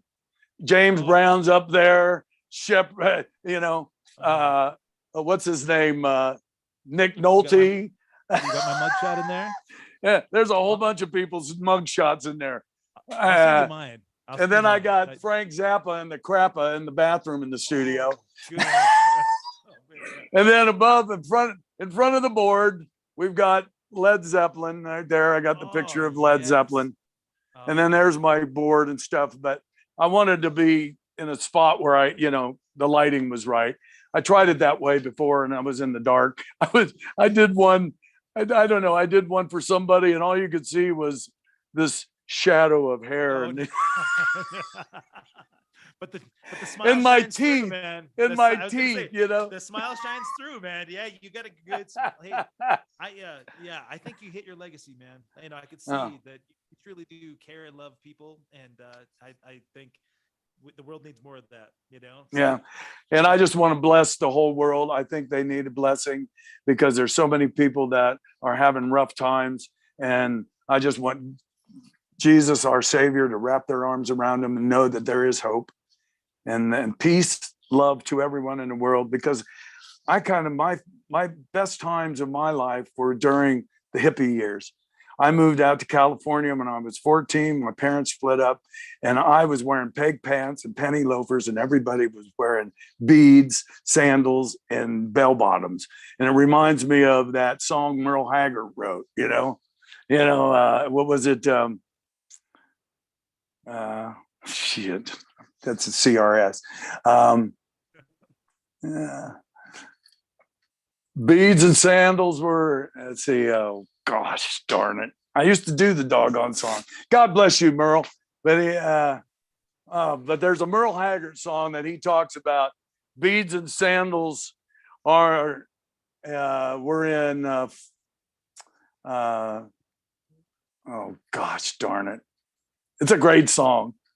It's a great song. I'm going to look it up now. Yeah, but we'll reconnect it in part 2. Well, I'll have to get my guitar out and sing it because it's great. Love it. Yeah. You know what? Let's do that. Let's have you play a tune next time, man. Oh, because he had beads and sandal were footwear, He talks about smoking pot and LSD, and but drinking White Lightning. Oh God, I got so many country songs going in my head, but it's a great song.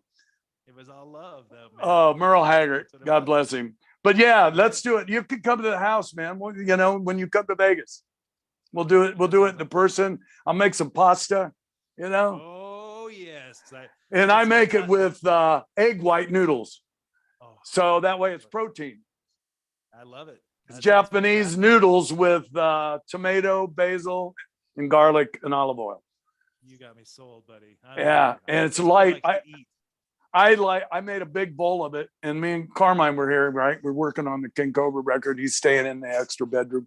I hear him come out with his old man slippers. I come out with my old man slippers, and we look at each other, and he goes, "Hey, Paul, what supplements are you taking?" I said, "Well, I'm taking milk thistle, and my wife's got me on about 20 different supplements. I'm taking wheatgrass, this, that, C, D, B, and he's going, well, I'm taking this and this. What prescription to take it?" I said, "Well, I'm taking something for my cholesterol, and I'm taking something for my thyroid." "Oh yeah, it's me too. So what are you taking?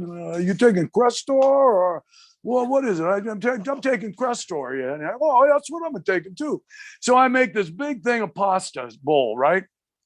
A huge pasta bowl, and I put the pasta dishes out, right? And they're good size, but they go with the bowls. It's a set, and so we take out, and he goes, "Man, this is good." Puts a lot of cheese on it, because I can eat it without cheese. I'll put a little salt on it, right? Pepper, and not eat it, but I'll get the good Italian cheese. I'll put the cheese on there.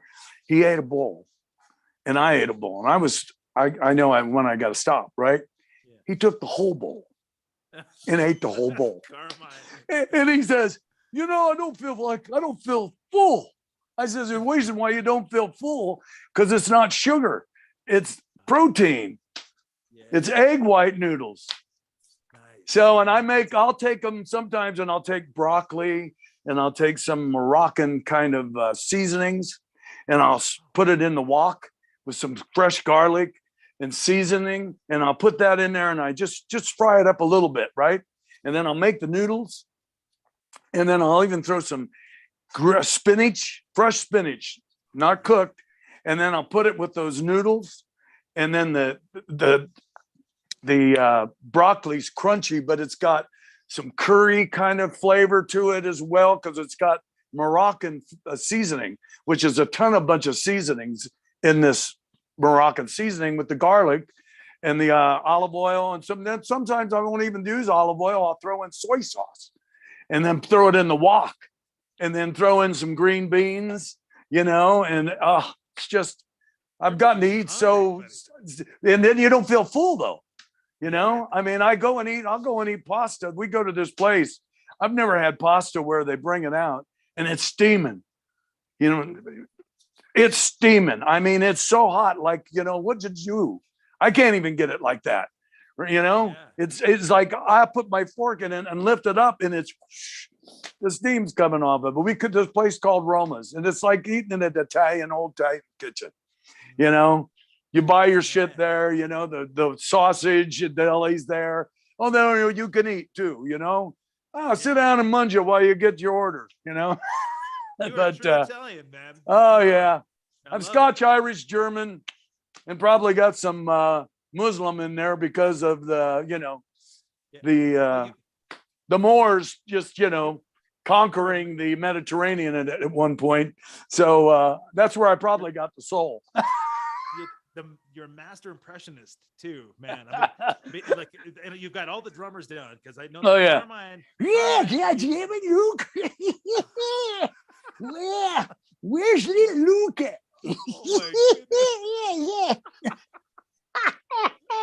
Oh yeah, you're the best, man. I used to impersonate. Well, I'll tell you, kid. Yeah, come here, John. And Kurt Douglas, Michael, you make me sick. I used to have that one down really good. Oh Man, you got this down. I knowing Rockin' Dave's though, I think you nailed Oh, Rockin' yeah. Dave with the Man. message. He held on to that. He lived 20 some years in LA and never lost that Shreveport, Louisiana That's just- twang. true, man. Yeah. Hey, man. Oh, Right. You can sing. Right. Yeah, that's right. Yeah. You can hit high notes. Uh-huh. Right. yeah. Man, you can sing. Oh, Hey, well, the buddy, next time we do this, I got some really good stories of Ronnie and Wendy and Oh, please.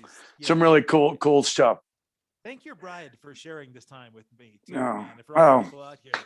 I got to, man, Skip Stone's been here from the very beginning of this thing. So Skip and Scott Kramer, thank you guys. Hey, and I mean this, Paul, you were so diligent about making sure that we got the tech figured out so we could do this. Thank you, brother. Oh. I appreciate it, man. Hey, it was an honor to be on your show. I'd love anytime, really, I mean that from the bottom of my heart. And God bless you into a new year. Okay. Bless you I'll too, man. I'll see you in Happy the New Year. I'll see you in the year. It's right around the corner. I know. Thank you, but have a good gig. Yeah. It's going to be a lot of fun. Peace and love.